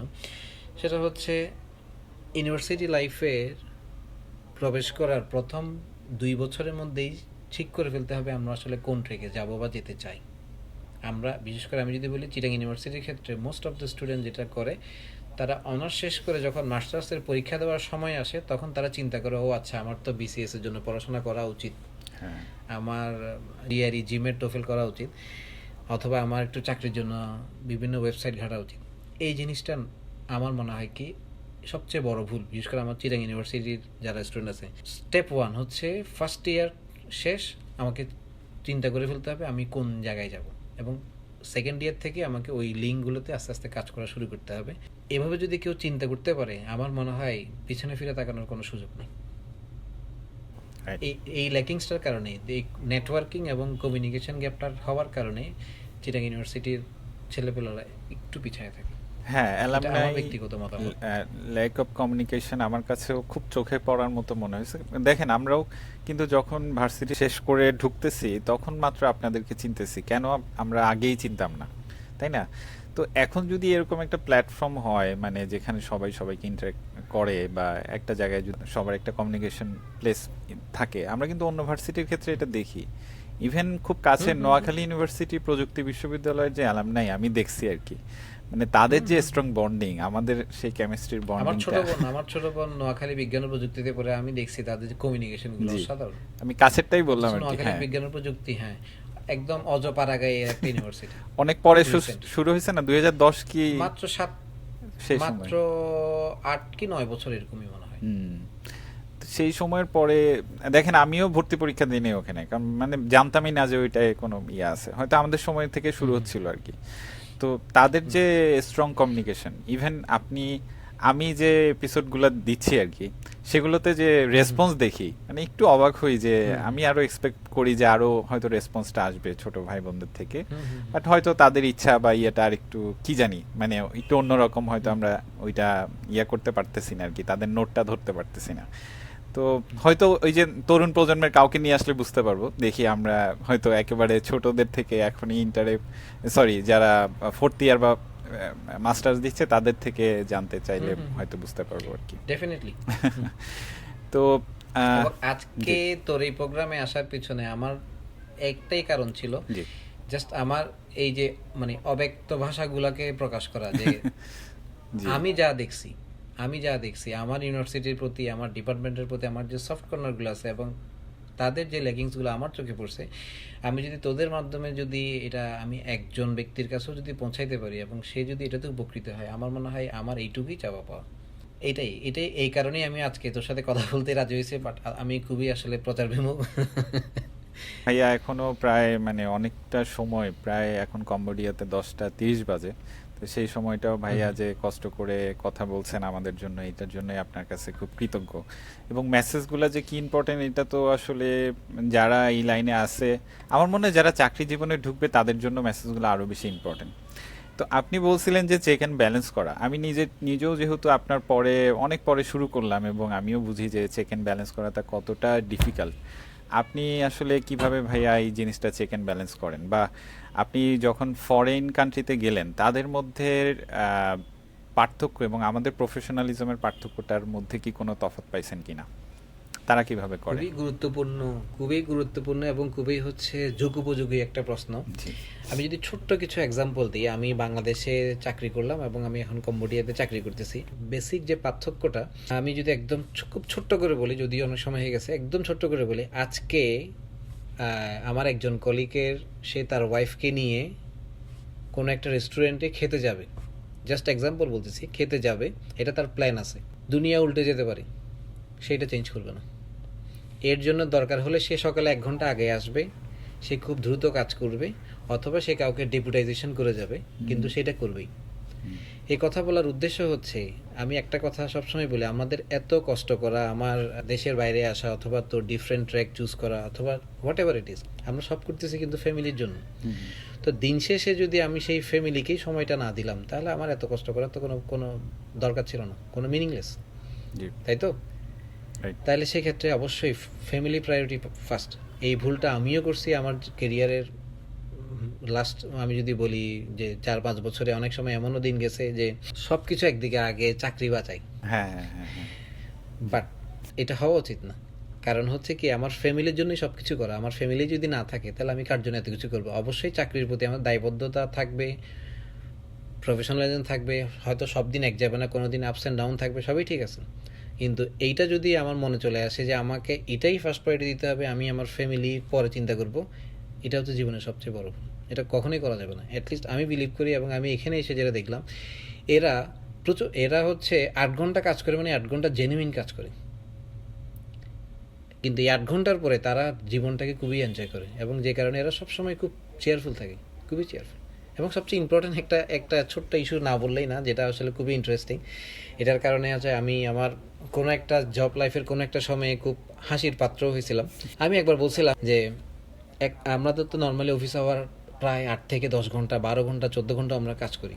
তো সাইন্টিফিক্যালি চিন্তা করলে একটা মানুষ আসলে একটা না 12-14 ঘন্টা কাজ করাটা সাইন্টিফিক না, একটা ব্রেক দরকার হয়। নর্মালি যেটা বলে সেটা হচ্ছে 4 ঘন্টা পর একটা অ্যাটলিস্ট ছোট্ট একটা ব্রেক, 15 to 30 মিনিটসের একটা ব্রেক, আবার কাজ করো। তো এটা নিয়ে আমি আমার কর্মজীবনে যে কোনো একটা সময় খুব ট্রলেরও শিকার হয়েছি, বাট সেটা খুব মজাদার। বাট এইখানে এসে আমি যেটা দেখলাম, এরা চেক অ্যান্ড ব্যালেন্সের যে বিষয়টা বললাম, ঠিক 12টা বাজছে কম্বোডিয়ান সময়, সব শাটডাউন, তারা খেতে চলে যাবে, ঠিক 15 মিনিট খাবে, 45 মিনিট তারা ঘুমাবে। আচ্ছা। কোথায় ঘুমাবে? অফিসেই, যে যার ডেস্কে বসে মাথাটা টেবিলে দিয়ে পিছনে হেলান দিয়ে যেভাবে পারে সে ঘুমাবে। ঠিক 1টা বাজছে, কাউকে ডাকতে হবে না, সে উঠে গিয়ে সব স্টপ, আবার কাজ শুরু। তো এই জিনিসটা আমার মনে হয় যে বাংলাদেশে এটা যদি আমরা ইমপ্লিমেন্ট করতে পারি, মানুষের কর্মদক্ষতা আরও বেশি বাড়বে। রাইট। কারণ একটা ছোট গল্প আছে, ইউ ক্যান উইন। আমি তোর মাধ্যমে আরেকটা জিনিস যেটা বলতে চাচ্ছি, আমি 2-1টা বইয়ের রেফারেন্স দিব আমার হয়তো ছোট ভাইদের জন্য। সেশনের শেষে, খুবই ইম্পর্টেন্ট এগুলা। তো একটা গল্প ছিল এরকম যে এক কাঠুরে 8 বছর ধরে বনে কাঠ কাটে, তার বেতন হচ্ছে 1000 টাকা। হ্যাঁ, তো ওই বনের যে কর্মকর্তা সে চিন্তা করলো যে আমার তো এখন আরেকজন কাঠুরে নেওয়ার দরকার, আমার হচ্ছে কাজ বাড়ছে। তো সে নতুন একটা কাঠুরে নিয়োগ দিল, সেম 8000 টাকা বেতনই, দুজনে মিলেই কাঠ কাটে। নতুন কাঠুরে জয়েন করার 6 মাস পরেই নতুন কাঠুরের বেতন 2000 টাকা বাড়াই দিল। এখন পুরাতন যে কাঠুরে ছিল সে বলতেছে, আমি 8 বছর ধরে তোমার চাকরি করতেছি, তোমাকে সার্ভিস দিয়ে যাচ্ছি, আমার বেতন 1 টাকাও বাড়লো না। আর নতুন কাঠুরে 6 মাসের মধ্যে এমন কি করলো যে তোমার যে ওর বেতন বাড়াই দিলা? তো বন কর্মকর্তা এটার কোনো উত্তর দেয় নাই। তো সে নতুন কাঠুরের কাছে গিয়ে জিজ্ঞেস করলো যে তুমি এমন কি করলা যে তোমার প্রোডাকশনও বেড়ে গেল, তুমি ওর বেতনও বাড়লো, আমাকে একটু বলো। তো ঠিক আছে, তুমি কালকে আমার সাথে আসো, আমি তোমাকে বলবো। তো গেল, তো সেই কাঠুরে, পুরাতন কাঠুরে কাজ শুরু করলো, নতুন কাঠুরেও কাজ শুরু করলো। তো পুরাতন কাঠুরে সকাল থেকে যে কাঠ কোবানো শুরু করছে, কোবাইতেই আছে সন্ধ্যা পর্যন্ত। আর পুরাতন কাঠুরে 2 ঘন্টা পর পর কাঠ কাটা বন্ধ করে তার কুঠারে শান দিয়ে আবার শুরু করে। 2 ঘন্টা পরে তার কুঠার কিন্তু আবার নতুন শার্প। পুরাতন কাঠুরে 8 ঘন্টায় কাঠ কাটে 8টা, আর নতুন কাঠুরে 8 ঘন্টায় কাঠ কাটে 12টা। তো এখন আমরা কাকে প্রেফার করব? নতুন। চাকরি জীবনে ওই জিনিসটা খুব ইম্পর্টেন্ট। মাঝে মধ্যে একটু ব্রেক নেওয়া দরকার। একটানা কাজ করলাম 12 ঘন্টা, 14 ঘন্টা, 16 ঘন্টা, বসকে খুশি করার জন্য, কোম্পানিকে খুশি করার জন্য, একটা সময় গিয়ে এক্সস্টে চলে আসবে, because we are human, not robot. তো এই জন্য সবসময় এক কাজের মধ্যে যে এনজয়মেন্ট অথবা যে উপলব্ধি করা, এটা খুব ইম্পর্টেন্ট, এবং মাঝে মধ্যে একটু ব্রেক নেওয়াটা খুব দরকার। Right. যদি ব্রেক না থাকে তাহলে একটা সময় মানে কাজটা হয়ে যাবে হচ্ছে জেলখানার মতো। জি। এটা আর কেউ এনজয় করবে না, এবং যে কারণে অনেক ট্যালেন্টেড ছেলেপেলেরা হারায় যায়, আবার অনেক মিডিয়াম স্ট্যান্ডার্ড ছেলেপেলেরা খুব উপরে উঠে যায়। এটার কারণ হচ্ছে একটাই, একটা হচ্ছে সিলেকশন এবং একটা হচ্ছে ব্রেক। অবশ্যই একটা ব্রেক নেওয়া খুব দরকার। জি হ্যাঁ। এই আর যেটা বললাম যে বইয়ের কথা, আমি খুব বেশি বই হয়তো পড়ি নাই। আমার বাবার খুব মানে শখ ছিল বই পড়া, অনেক কালেকশনও ছিল। আমার অত বেশি ধৈর্য বা শক্তি কোনোটা নেই, মাঝে মধ্যেই খুব ইচ্ছে হলে পড়ি। 2টা বই আমার মনে হয় সবারই কম বেশি পড়া উচিত, যদি কেউ মনে করে যে আমার জীবনটাকে একটু নতুনভাবে দেখার সুযোগ আছে। তো একটা বই আমি বলবো হচ্ছে ইউ ক্যান উইন, এই বইটা অবশ্যই পড়বে। আরেকটা বই যেটা আমি রিসেন্টলি শেষ করলাম সেটা হচ্ছে অ্যাটমিক হ্যাবিটস। হ্যাঁ। যদি কেউ মনে করে যে আমি জীবনটাকে নতুনভাবে চিন্তা করব, এই 2টা বই ডেফিনেটলি কাজ দিবে। যদি আমি ফ্রিতে বইয়ের বিজ্ঞাপন করে দিলাম, বাট বই পড়াটা খুব ইম্পর্টেন্ট। জি, ইউ ক্যান উইন শিব খেলার বই। আসলে এটা খুবই টপ সেলিং বই। অনেকে আসলে নেয় কিন্তু পুরোটা পড়ে না, কিন্তু পড়লে কিন্তু অনেক কিছু নেওয়ার আছে। গল্পগুলো খুবই এই বইটা কিন্তু পড়ার একটা নিয়ম আছে, এবং সেটা বইয়ের প্রথম পৃষ্ঠাতেই বলা আছে যে এই বইটা নিয়ে কেউ যদি বলে আমি 1 সপ্তাহ অথবা 1 মাসের মধ্যে শেষ করে ফেলবো, জি তাহলে বইটা না পড়াই ভালো। জি জি এই বইটা পড়তে হবে চ্যাপ্টার ওয়াইজ এবং খুব অল্প অল্প করে সময় নিয়ে। জি। আমার মনে হয় 3 বছর লাগছিল শেষ করতে। না, আমিও ভাইয়া মাঝে মাঝে এটা পড়া হয়, তবে ওই তো একটু সময় নিয়ে পড়াটাই বেটার আর কি। আমি শেষের দিকে চলে আসছি, আপনারও ভাইয়া সময় কম। জাস্ট হচ্ছে আপনার, আমি দেখছিলাম যে আপনি সেই অনেক আগেই 9টা 5টার কনসেপ্টে চলে আসছিলেন। কারণ আমাদের যে কালচারটা, বাংলাদেশের কালচার তো হচ্ছে যে যতক্ষণ অফিসে থাকবে সে ততটা ভালো। এটা আমি এগুলোর কনভারসেশন অনেক হয়েছে, জাস্ট হচ্ছে অনলাইনে একটু রাখতে চাচ্ছি যে এটা আপনার মাথায় কীভাবে আসছিল যে আমি এরকম একটা জায়গায় যেখানে সবাই বিশ্বাস করে যে 9টা to 9টা মানে হচ্ছে অফিস, সেখানে আমি এটা চেঞ্জ করব। তো এই কনসেপ্টটা আপনার আসলো কিভাবে? এটা কি নিজের জন্যই করছেন যে ভাই অন্যরা করলে তাহলে আমিও বেঁচে যাই, আমি বাসায় তাড়াতাড়ি যাব, নাকি আসলেই আপনি চিন্তা করছেন না এটা সম্ভব? মানে কিভাবে আসছে? আমাদের আজকের আলোচনা আমি একটা কথা বলছি যে আমাকে সবসময় চিন্তা করতে হবে আমার পরের জনের কাজটা আমি কিভাবে ইজি করে দেবো। রাইট। জি। এটা কিন্তু আমি আসলে পরের জনের ভালো চিন্তা করিনি, আমি নিজের ভালো চিন্তা করছি। রাইট। আসলে তোর জন্য করলে বিষয়টা নিজেরটা। আমার কথা হচ্ছে আমার পরে যে স্টেপ, সে যদি আমার কাছ থেকে কাজটা একটু আর্লি পেয়ে গেল তাহলে তার কাজটা শেষ হওয়া মানে আমার কাজ শেষ, আমি চলে যেতে পারবো বাসায়। তো এই কনসেপ্ট থেকেই আসলে আমি আমার যে টিম, ছোট টিম, ওই টিমে এটা শুরু করছিলাম। আমি হয়তো বলবো না আমি 100% সাকসেসফুল হয়েছি, বাট অনেকটুকুই আমি এই ধারণাটা সবার মনে দিতে পারছিলাম, এবং দিতে পারার কারণে সবাই তার চাকরিটাকে এনজয় করছে, এবং চাকরির পাশাপাশি তাদের যদি কোনো লাইফ এনজয় করা অথবা অন্য কিছু করার ইচ্ছা থাকে সেটাও করার সুযোগ তারা পাইছে, এবং যে কারণে আজকে আমি এখানে। হ্যাঁ, আসলে অন্যর কাজটাকে ইজি করতে গেলে নিজেরই ইয়া হয় আর কি, মানে এবং নিজের এবং জিনিসটা চলে আসে। এবং মানে আনফর্চুনেটলি এখানে এসেও আমি সেম রোলটাই প্লে করার চেষ্টা করতেছি আর কি। মানে এখানে নর্মালি এরা টাইমের ব্যাপারে এরা নর্মালি খুব একটা বেশি অতিরিক্ত সময় অফিসে থাকতে চায় না, অন টাইমের মধ্যে কাজটা শেষ করে, বাট অনেক সময় দেখা যায় বিভিন্ন কারণে থাকতে হয়। বাট থাকলেও আমি চেষ্টা করতেছি জিনিসটাকে এমনভাবে ম্যানেজ করা যে তোমরা থাকো অফিসে, বাট সেটা যেন এক্সট্রা না হয়, এমনভাবে কাজটা করে দাও তুমি থাকো সমস্যা নেই, বাট তোমার জন্য যেন আরেকজনকে বসে থাকতে না হয়। জি ভাই। এবং এই কাজটা করলে বিশ্বাস কর, কর্পোরেট একটা জিনিস হচ্ছে তুই হবি সবার মধ্যমণি। রাইট। কারণ কর্পোরেট আমরা সবাই চিন্তা করি আমাকে নিয়ে, এই আমি আমারটা বাদ দিয়ে আমরা যদি আমরা করতে পারি, কর্পোরেট খুব এনজয় করার জায়গা, খুবই এনজয় করার জায়গা। রাইট। তো ভাই আশা করি আসলে যারাই মানে কর্পোরেট লাইফে আসতে চায় তারা যে মেসেজগুলো পেয়েছেন তারা আসলে খুব উপকৃত হবে। লাস্টে আমি জাস্ট জানতে চাচ্ছি, যদি কেমিস্ট্রি নিয়ে কেউ এই সব লাইনে আসতে চায় তার কি কি বিষয়ে জাস্ট একটু পড়াশোনায় ভালো হতে হবে, প্লাস হচ্ছে কোনো ট্রেনিং বা এই জাতীয় কিছু আপনার সাজেশন আছে কিনা যে এগুলো নিয়ে আসলে তোমাদের জন্য ভালো? খুবই ইম্পর্টেন্ট আসলে। এই যে বললাম তোর সাথে আসলে কথা বললে আমার মনে হয় মিনিমাম 5-6 ঘন্টা টাইম রাখা উচিত, বাট আসলে এত লম্বা হ্যাঁ, টাইম রাখা যায় না, এইটুকুই কারণ লাস্টের দিকে আর কি। হ্যাঁ। টপিকস গুলো হচ্ছে এখন ওই যে শীতকালে রসের মতো এখন জমে উঠতেছে। জি। আচ্ছা, প্রথম কথা হচ্ছে কি বিষয়ে পড়াশোনা করা উচিত, সেটা হচ্ছে চাকরি পাওয়ার জন্য। যদি আমি বলি আমাদের যে ট্র্যাকের জব, এটার জন্য রেগুলার যে পড়াশোনা এটা ঠিক মতো করলেই সাফিসিয়েন্ট এনাফ, বাট পৃথিবী সম্পর্কে একটু ধারণা রাখাটা খুব ইম্পর্টেন্ট। তো এটার জন্য হচ্ছে কি ঘটতেছে পৃথিবীতে, কারণ নর্মালি আমরা যে যখন চাকরি ইন্টারভিউতে বসি, ওই যে বললাম না আমাকে প্রথম যে ভাইবা বোর্ডের আমাকে সাইকোলজিক্যাল যে অ্যাটাকটা করা হলো যে আপনার সাদা শার্ট কিন্তু সাদা থাকবে না, তাহলে এটার রিফ্লেক্স কি হওয়া উচিত ছিল। আমি তখন আমার একটা অ্যাডের কথা মনে পড়লো যে সার্ফ এক্সেল তো আছে। জি। তাহলে এই ধরনের ইনস্ট্যান্ট যে আনসারগুলো এবং খুব ভদ্রভাবে খুব ইনফরমেটিভ আনসার দেওয়া, এগুলো হচ্ছে প্র্যাকটিসের বিষয়, এবং এই প্র্যাকটিসটা কখন আসবে যখন আমার সামগ্রিক পরিবেশ সম্পর্কে ধারণা থাকবে। আর জব সেক্টর যেটা আমি একটা জব সেক্টরে যাচ্ছি, ম্যাক্সিমাম সময় হয় কি আমি আমার বাংলাদেশ সময়কালীন অনেকেই হয়তো বিভিন্ন রেফারেন্সে ভাইবা দিতে আসছে, আমি ম্যাক্সিমাম সময় আমি খুবই বিরক্ত বোধ করতাম। আমি একটা জবে আসছি, তাহলে আমার কেমিস্ট্রিতে কি পড়ে আসছি এটা কোনো বিষয় না, বিষয় হচ্ছে আমি যেই জবে যাচ্ছি তার তো গুগলে তো এখন সবই পাওয়া যায়, তাহলে তার হিস্ট্রিটা একটু আমি মানে পড়ে যাই। কারণ ম্যাক্সিমাম বর্তমানে ওই বেসিক থেকে খুব একটা প্রশ্ন আসে না, নর্মাল প্রশ্নই আসে, কিন্তু রিলেটেড কোয়েশ্চেনগুলো বেশি আসে যে এই ইন্ডাস্ট্রিতে কী হয়, ওই ইন্ডাস্ট্রিতে কী হয়। আর যখন ভাইবা বোর্ডে বসে সবচেয়ে ইম্পর্টেন্ট হচ্ছে এই জায়গায়, কারণ লিখিত পরীক্ষায় মুখস্থ বিদ্যা দিয়ে বা মেধা দিয়ে সবাই উতরাই যায়, কিন্তু ভাইভাতে গিয়ে আসল রূপটা বের হয়ে আসে যে আমি কি পজিটিভ মেন্টালিটি না নেগেটিভ মেন্টালিটি। তো ভাইবা বোর্ডে যখন কেউ বসে তখন প্রশ্নকর্তা সবসময় চেষ্টা করে তার নেগেটিভ মেন্টালিটিটা আছে কিনা বের করে আনার। যদি কারো রিয়েলি থেকে থাকে আমি বলবো রিমুভ ইট, কারণ জব সেক্টরটা আসলে নেগেটিভ মেন্টালিটির জন্য আসে নাই। একটা নেগেটিভ ব্যক্তি পুরো একটা সেক্টরকে নষ্ট করে দিতে পারে। এই জন্য জবের যখন প্রেজেন্টেশনে মানে ভাইবাতে যখন ভাইবা মানে হচ্ছে আমি নিজেকে প্রেজেন্ট করব, তাহলে প্রেজেন্ট করতে গেলে আমাকে আমার জব কোন জায়গায় আমি যাচ্ছি সেই সেক্টর সম্পর্কে একটু বেসিক পড়াশোনা খুব করে আসতে হবে, জাস্ট জেনে আসতে হবে। 2 নম্বর কথা হচ্ছে প্রত্যেকটা সেক্টরেই বড় ভাইয়েরা বড় আপুরা কাজ করতেছে, তাদের সাথে একটু যোগাযোগ করে আসতে হবে।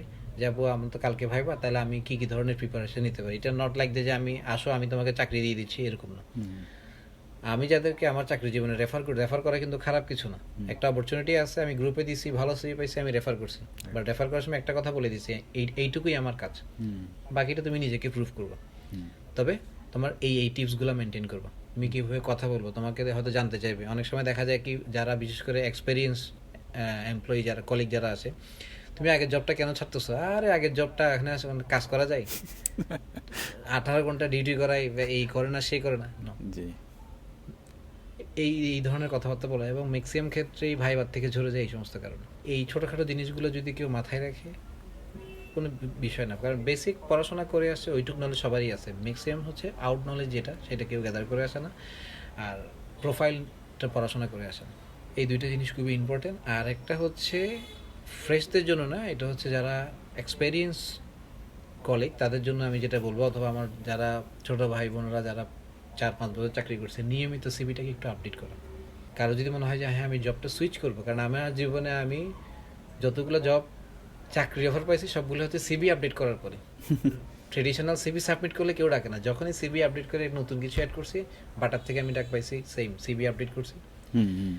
ইন্টারটেকে তো বিএসআরএম থেকে ইন্টারটেকে জাস্ট তখন এত বেশি ম্যাচিউর ছিল না, জাস্ট বিডি জব থেকে তারা পিক করে নিছে।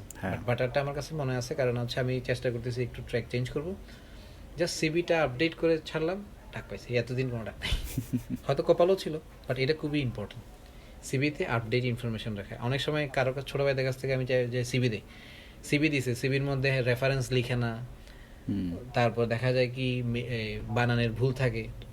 এখন আমার একটা পোস্টের জন্য 100 জন ক্যান্ডিডেট আসছে, তাহলে প্রশ্নকর্তা অথবা নিয়োগকর্তা চাইবে কিভাবে ছোট ছোট ভুল বের করে আমি তাকে রিজেক্ট করতে পারি। আমার দরকার জিস্ট পিপল। এই জন্য এগুলো খুব সবাই জানে, বাট হয়তো মানে না। হ্যাঁ, মনে করাই দেওয়া আর মেনটেন কি। করা খুব দরকার। আহ, আর যদি দেশের বাইরে যদি কেউ জব করতে চায়, আমি এখানে আমার খুব একটা বেশি অভিজ্ঞতা ছিল না, বাট এখানে আসার পর আমার মনে হচ্ছে দেশের বাইরেও কিন্তু আমরা বাংলাদেশ থেকে চাইলে বিভিন্ন দেশের যে জব সাইটগুলো আছে ওইখানে সার্চ করলে কিন্তু বিভিন্ন দেশের জব ওপেনিং থাকে। এবং একটা কথা আমি বিলিভ করি, 100% বিলিভ করি, বাংলাদেশের ছেলেপেলেদের যে ট্যালেন্টের যে লেভেল, আমার মনে হয় যে সাউথ এশিয়াতেও অন্য কোনো দেশে এই লেভেলের ট্যালেন্ট ছেলেপেলেরা নাই। দুইটা জিনিস, একটা হচ্ছে ট্যালেন্ট এবং একটা হচ্ছে পরিশ্রম করা, এবং 3 নাম্বার বিষয় হচ্ছে এক্সট্রিম সিচুয়েশনে ডিসিশন মেক করার যে ক্যাপাবিলিটি। আমার মনে হয় আমি অ্যাটলিস্ট আমি এখন যেখানে কাজ করতেছি এখানেও নাই, 50%ও নাই। আচ্ছা, এরা খুব বাংলাদেশিদেরকে খুবই প্রেফার করে, বাট ইস্যু হচ্ছে এই কমিউনিকেশন গ্যাপটা হওয়ার কারণে তারা এগুলো খুঁজে পায় না, অথবা তারা ইন্টারেস্ট ফিল করে না, সো অন। বাংলাদেশি ছেলেপেলেদের ট্যালেন্ট এটা অসাধারণ লেভেল, এবং অ্যাজ এ কান্ট্রি বাংলাদেশ খুবই ভালো গ্রো করতেছে, বাট আমাদের আসলে পলিটিক্যাল আনস্টেবিলিটির কারণে আমরা আগাইতে পারতেছি না। কারণ পার্থক্যটা তখনই বোঝা যায় যখন আমি আরেকটা পার্ট দেখবো, মুদ্রার আরেক পিঠ দেখলে আমি বুঝতে পারবো এই পিঠে কী অবস্থা। আমি যখন এতদিন বাংলাদেশে ছিলাম আমিও অনেক কথা বলতে, আর এটা এই সেই অনেক কিছু, কিন্তু আমি এখানে আসার পর দেখতেছি আসলে আমাদের দেশে অনেক অনেক অ্যাডভান্স আছে, অনেক। বাকিটা আমাদের দায়িত্ব আগাই নিয়ে যাওয়ার। হ্যাঁ ভাই, আপনার মানে আপনি তখন থেকে বলতেছে আপনি রেমিটেন্স যুদ্ধ, অনেকে তো সেন্সই চেঞ্জ হয়, ধুর বাংলাদেশ এটা কোনো কান্ট্রি হলো, আসলাম এইটাই তো বেস্ট, এরকম কিছু পাচ্ছি না আপনার থেকে। আমরা পাচ্ছি যে আপনি রেমিটেন্স যোদ্ধা হয়ে গেছেন, আপনি দেশে ব্যাক করার জন্যই আবার কম্বোডিয়াতে গেছেন। Honestly, এবং আমি আমি আমি বলি, আমি এখানে আসার পরে শুধু প্রথম 4 মাস আমি ব্যাংক চ্যানেলে টাকা পাঠাইতে পারিনি, কারণ আমার অ্যাকাউন্ট ওপেনিং এবং কিছু জটিলতার কারণে আমি সিস্টেমটা বুঝতাম না। জি, বাট তারপর থেকে এখন পর্যন্ত আমি যা পাঠাইছি সব ব্যাংক চ্যানেলে পাঠাইছি। মাশাআল্লাহ। এটা আমার দায়বদ্ধতা। জি, আমাকে অনেকে বলতো তুমি ওইদিকে পাঠাইলে 2 টাকা 4 টাকা বেশি পাবে, বেশি আমার পাবে, আমার ওই হ্যাঁ। টাকার দরকার নেই। জি, যে 2-4 টাকা আমি বেশি পাবো, সেই 2-4 টাকা যদি আমার দেশের কাজে আসে, তাহলে সেটাই তো আমার দায়বদ্ধতা। মানে আমি ফরেন ক্যাডার বা আমি পুলিশ ক্যাডার বা ওই ক্যাডার হয়ে আমি দেশের সেবা করতে পারতেছি না, বাট এইভাবে যদি করতে পারি এটাই আমার পাওয়া। জি, মাশাআল্লাহ। তো প্রত্যেকে যদি তার অবস্থান থেকে ওই ছোট ছোট সেবাগুলো দেশের জন্য করে, আমার মনে হয় আমাদের দেশটা অনেক অনেক সমৃদ্ধ একটা দেশ আছে, জাস্ট আগাইতে পারতেছি না ডিউ টু হচ্ছে একটা লিডারের কারণে। আমরা যদি একটা যোগ্য লিডার, স্বাধীনতা পরবর্তী থেকে এখন পর্যন্ত শুধুমাত্র এই লিডারের কারণে আমাদের দেশের কর্মসংস্থানগুলো, আমাদের দেশের যে রিসোর্সগুলো সবই হচ্ছে স্টেকড হয়ে গেছে, কারণ হচ্ছে একটাই, রাইট। বাট ট্যালেন্টের অভাব বাংলাদেশে নেই। যথেষ্ট ভালো ট্যালেন্ট বাংলাদেশে আছে, খুব ভালো করতেছে, জাস্ট এটাকে নার্সিং করা হচ্ছে না, এবং যেখানে নিয়ে যাওয়া দরকার সেখানে নেওয়ার মতো প্রেজেন্টার আমরা পাচ্ছি না। এটাই হলো সমস্যা। না আমরা তো ভাইয়া মানে পুরো আলোচনাতে একবারও কিন্তু এমএনসির কথা বলি না, আমরা শুধুমাত্র বেসরকারি জবই বলতেছি। তো বেসরকারি জবের মধ্যে আপনারটা কিন্তু একটু মানে আমরা যেটা চিন্তা করি একটা আপার ক্লাস, যে মানে এমএনসি মাল্টি ন্যাশনালে, যেটা মাল্টি ন্যাশনালে বাইরে যাওয়ার জন্য আপনি বললেন যে লাখ, কিন্তু একটু ভেঙে বলেন আসলে কি লাখ নাকি মানে ওই যে আপনি বললেন যে একটু সার্চ করতে হবে, দিতে হবে, কিন্তু এটা একটু মানে কেমন না, মানে জানি না কি সার্চ করব, কতক্ষণ ধরে দিব, কখন যে আমি মনে করব যে আর হবে না, মানে এই জায়গাটার আসলে ইয়া নাই আর কি, লিমিটেশনটা নাই। আচ্ছা, আমি যদি আমার ক্ষেত্রে বলি 100% লাগ, মানে আমি যদি এখন আমার ওই যে কি জানি বলে টিআরপি বাড়ানো বা এই ধরনের কিছুর জন্য বলি হ্যাঁ আমি অনেক দিন ধরে অনেক কিছু করছি, এগুলো সব বোগাস কথাবার্তা, ডেফিনেটলি লাগ। তবে হ্যাঁ একটা সময় আমার মনে হচ্ছে যে আমি চিটাং লেভে যে চিটাংয়ে যেখানে আমি করতাম, আমার মনে হয় আমার জবটা একটু চেঞ্জ করা দরকার, ডিফারেন্ট একটু এনভায়রনমেন্ট দরকার। তখন থেকে আমি হচ্ছে আমার যারা নেটওয়ার্ক ছিল দেশে এবং বাইরে সবার সাথে আমি যোগাযোগ করছি। করা শুরু করছি। জি। তো এখানে সার্চের যে বিষয়টা, সার্চের একটা হচ্ছে আমার ওয়েবসাইটে গিয়ে সার্চ করা, আর একটা হচ্ছে যারা কাজ করতেছে তাদের সাথে যোগাযোগ করা, দুইটাই কিন্তু কাইন্ড অফ সার্চ। তো আমি যোগাযোগ করা শুরু করছি, এবং ওই যোগাযোগের চ্যানেলেই একটা চ্যানেল থেকে বললো যে এই ধরনের একটা অপরচুনিটি আছে, এখন তুই যদি ইন্টারেস্টেড হট তাহলে আমাকে ইমিডিয়েটলি তোর সিভিটা দে। আচ্ছা। এটার আরো অনেক হিস্ট্রি আছে, অত ডিটেলস হিস্ট্রিতে আমি না যাই, জি। সংক্ষেপে বলি। তো আমার এক ফ্রেন্ড, আমার বন্ধু শুভ, তো মূলত শুভর মাধ্যমেই আমার সিভিটা এখানে কম্বোডিয়াতে যে ছিল সে একজন আমার পজিশনে। ইন্টারেস্টিং স্টোরি হচ্ছে Cambodia Intertek chemical lab operation শুরু করছে 2013 সাল থেকে, আচ্ছা।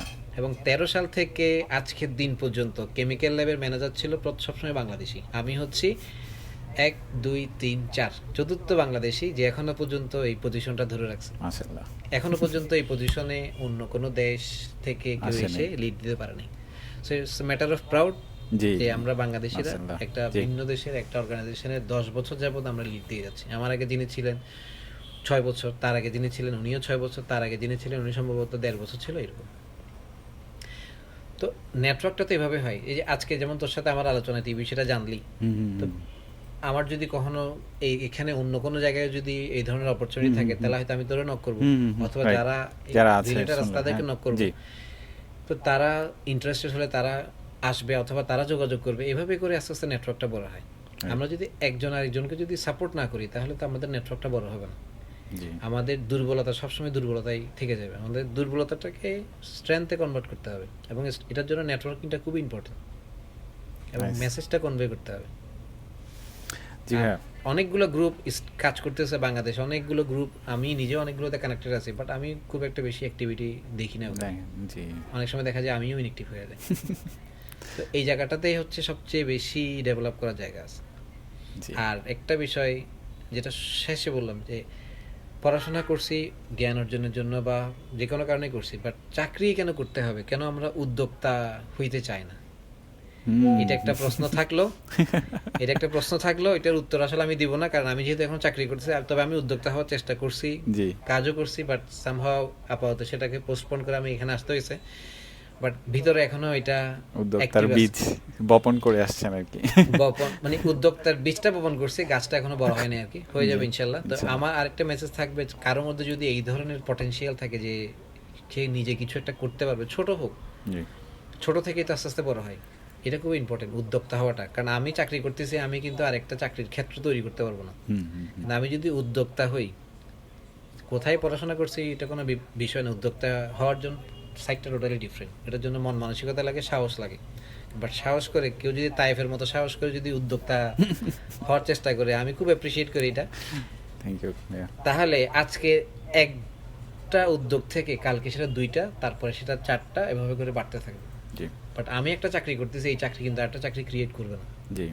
আমি চলে গেলে এটা হয়তো অন্য কেউ নিয়ে নেবে, কিন্তু উদ্যোক্তা হলে সেটা ক্রমাগত বাড়তে থাকবে, এবং এটা খুবই ইম্পর্টেন্ট। উদ্যোক্তা হওয়াটা খুবই ইম্পর্টেন্ট। আমি বলবো বাংলাদেশে এখন এটাই সবচেয়ে বেশি দরকার।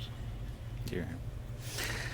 তো ভাইয়া আসলে আপনার থেকে আরো অনেক কিছু মানে অফিস পলিটিক্স বলেন এই অনেকগুলো ইস্যু আপনার থেকে জানার ইচ্ছা ছিল, বাট আমার মনে হয় আপনার প্রায় 10-11টা বেজে গেছে আপনার ওখানে। তো আমরা আরেকটা সেশন প্লাস উদ্যোক্তা সেশন এগুলো সবগুলো মিলিয়ে আরেকটা সেশন আপনার সাথে করতে চাই। একটা না, আরো মাল্টিপল সেশন যদি করতে ইচ্ছা করে, যদি আপনার সময় থাকে আমরা করব। তো এই করে আমার মনে হয় আমরা শেষের দিকে চলে আসছি। আপনার যদি লাস্ট কোনো কিছু এন্ডিং থাকে আর কি, যদি আমাদের দর্শকদের জন্য। শেষ তো করতে ইচ্ছা করে না, কারণ জি। সবচেয়ে বড় কথা বলে খুব ভালো লাগলো তোদের সাথে, হ্যাঁ। অনেকদিন পরে মানে স্মৃতির রোমন্থন করলাম, জি। খুবই ভালো লাগছে। তো শেষ একটাই আসলে, লাইফ ইজ বিউটিফুল, হুম। তো এটাকে আসলে এনজয় করতে হবে এবং কাজও করতে হবে, আবার উদযাপনও করতে হবে। এই দুইটাকে মিলায়ে যদি আমরা জীবনটা নিতে পারি, আমার মনে হয় জীবনটা আসলেই খুবই উপভোগ্য এবং সবার উচিত এই বিষয়টা মেনটেন করা আর কি। তো এতটুকুই বলা, এর বেশি কিছু আর বলার নাই। আর বাকি হচ্ছে আল্লাহর কাছে শুক্রিয়া যে আজ এই পর্যন্ত আল্লাহ নিয়ে আসছে। লাখো শুক্রিয়া আল্লাহর কাছে দরবারে যে এই পর্যন্ত আসছি, খুব সম্মানের সাথে আসছি, এখন পর্যন্ত সম্মানের সাথে টিকে আছি, যেন আল্লাহ এভাবে রাখতে পারে এবং আমার মাধ্যমে যদি কারো কোনো উপকার করার সুযোগ থাকে সেটা যেন আল্লাহ আরও বাড়াইয়ে দেয়। এবং আমি আশা করব যদি কারো কোনো কিছু কোনো রকম হেল্প লাগে রিলেটেড টু জব সেক্টর বা রিলেটেড টু ইনফরমেশন, যে কোনো বিষয়ে আই এম অলওয়েজ ওপেন। যে কোনো বিষয়ে আমার সাথে যোগাযোগ করতে পারবে। হয়তো ইনস্ট্যান্ট ফিডব্যাক দিতে না পারলেও টেক্সট দিয়ে রাখলে আমি হয়তো যে কোনো সময় পরে নক করবো। বাট এটা আমার দায়িত্ব আমি মনে করি, এবং এটা আমি যতদিন পর্যন্ত সুস্থ আছি এটা আমি পালন করে যাবো। Thank you. আমরা কি আপনার ইমেলটা বা হোয়াটসঅ্যাপ নাম্বার কি দিতে পারি এই লিংকের ডেসক্রিপশনে? অবশ্যই, আচ্ছা, অবশ্যই, তাহলে অবশ্যই, যারাই কোনো দেখছেন সমস্যা নেই। এখানে ডেসক্রিপশনে অথবা স্ক্রিনের নাম্বারটা চলে আসবে অথবা ইমেল অ্যাড্রেসটা যাবে। আপনারা ভাইয়া খুবই কোঅপারেটিভ, আমার মানে দেখা ওয়ান অফ দ্য বেস্ট ভাইয়া। সো অনেক কিছুই নেওয়ার ছিল, বাট আমি ভাইয়াকে আসলে এই সময় আর কষ্ট দিতে চাচ্ছি না, অলরেডি 11টা।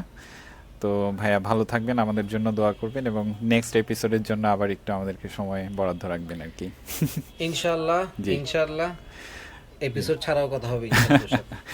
থ্যাংক ইউ ভাইয়া, আবার দেখা হচ্ছে। আল্লাহ হাফেজ, আল্লাহ হাফেজ, গুড আসসালামু নাইট। আলাইকুম, গুড নাইট।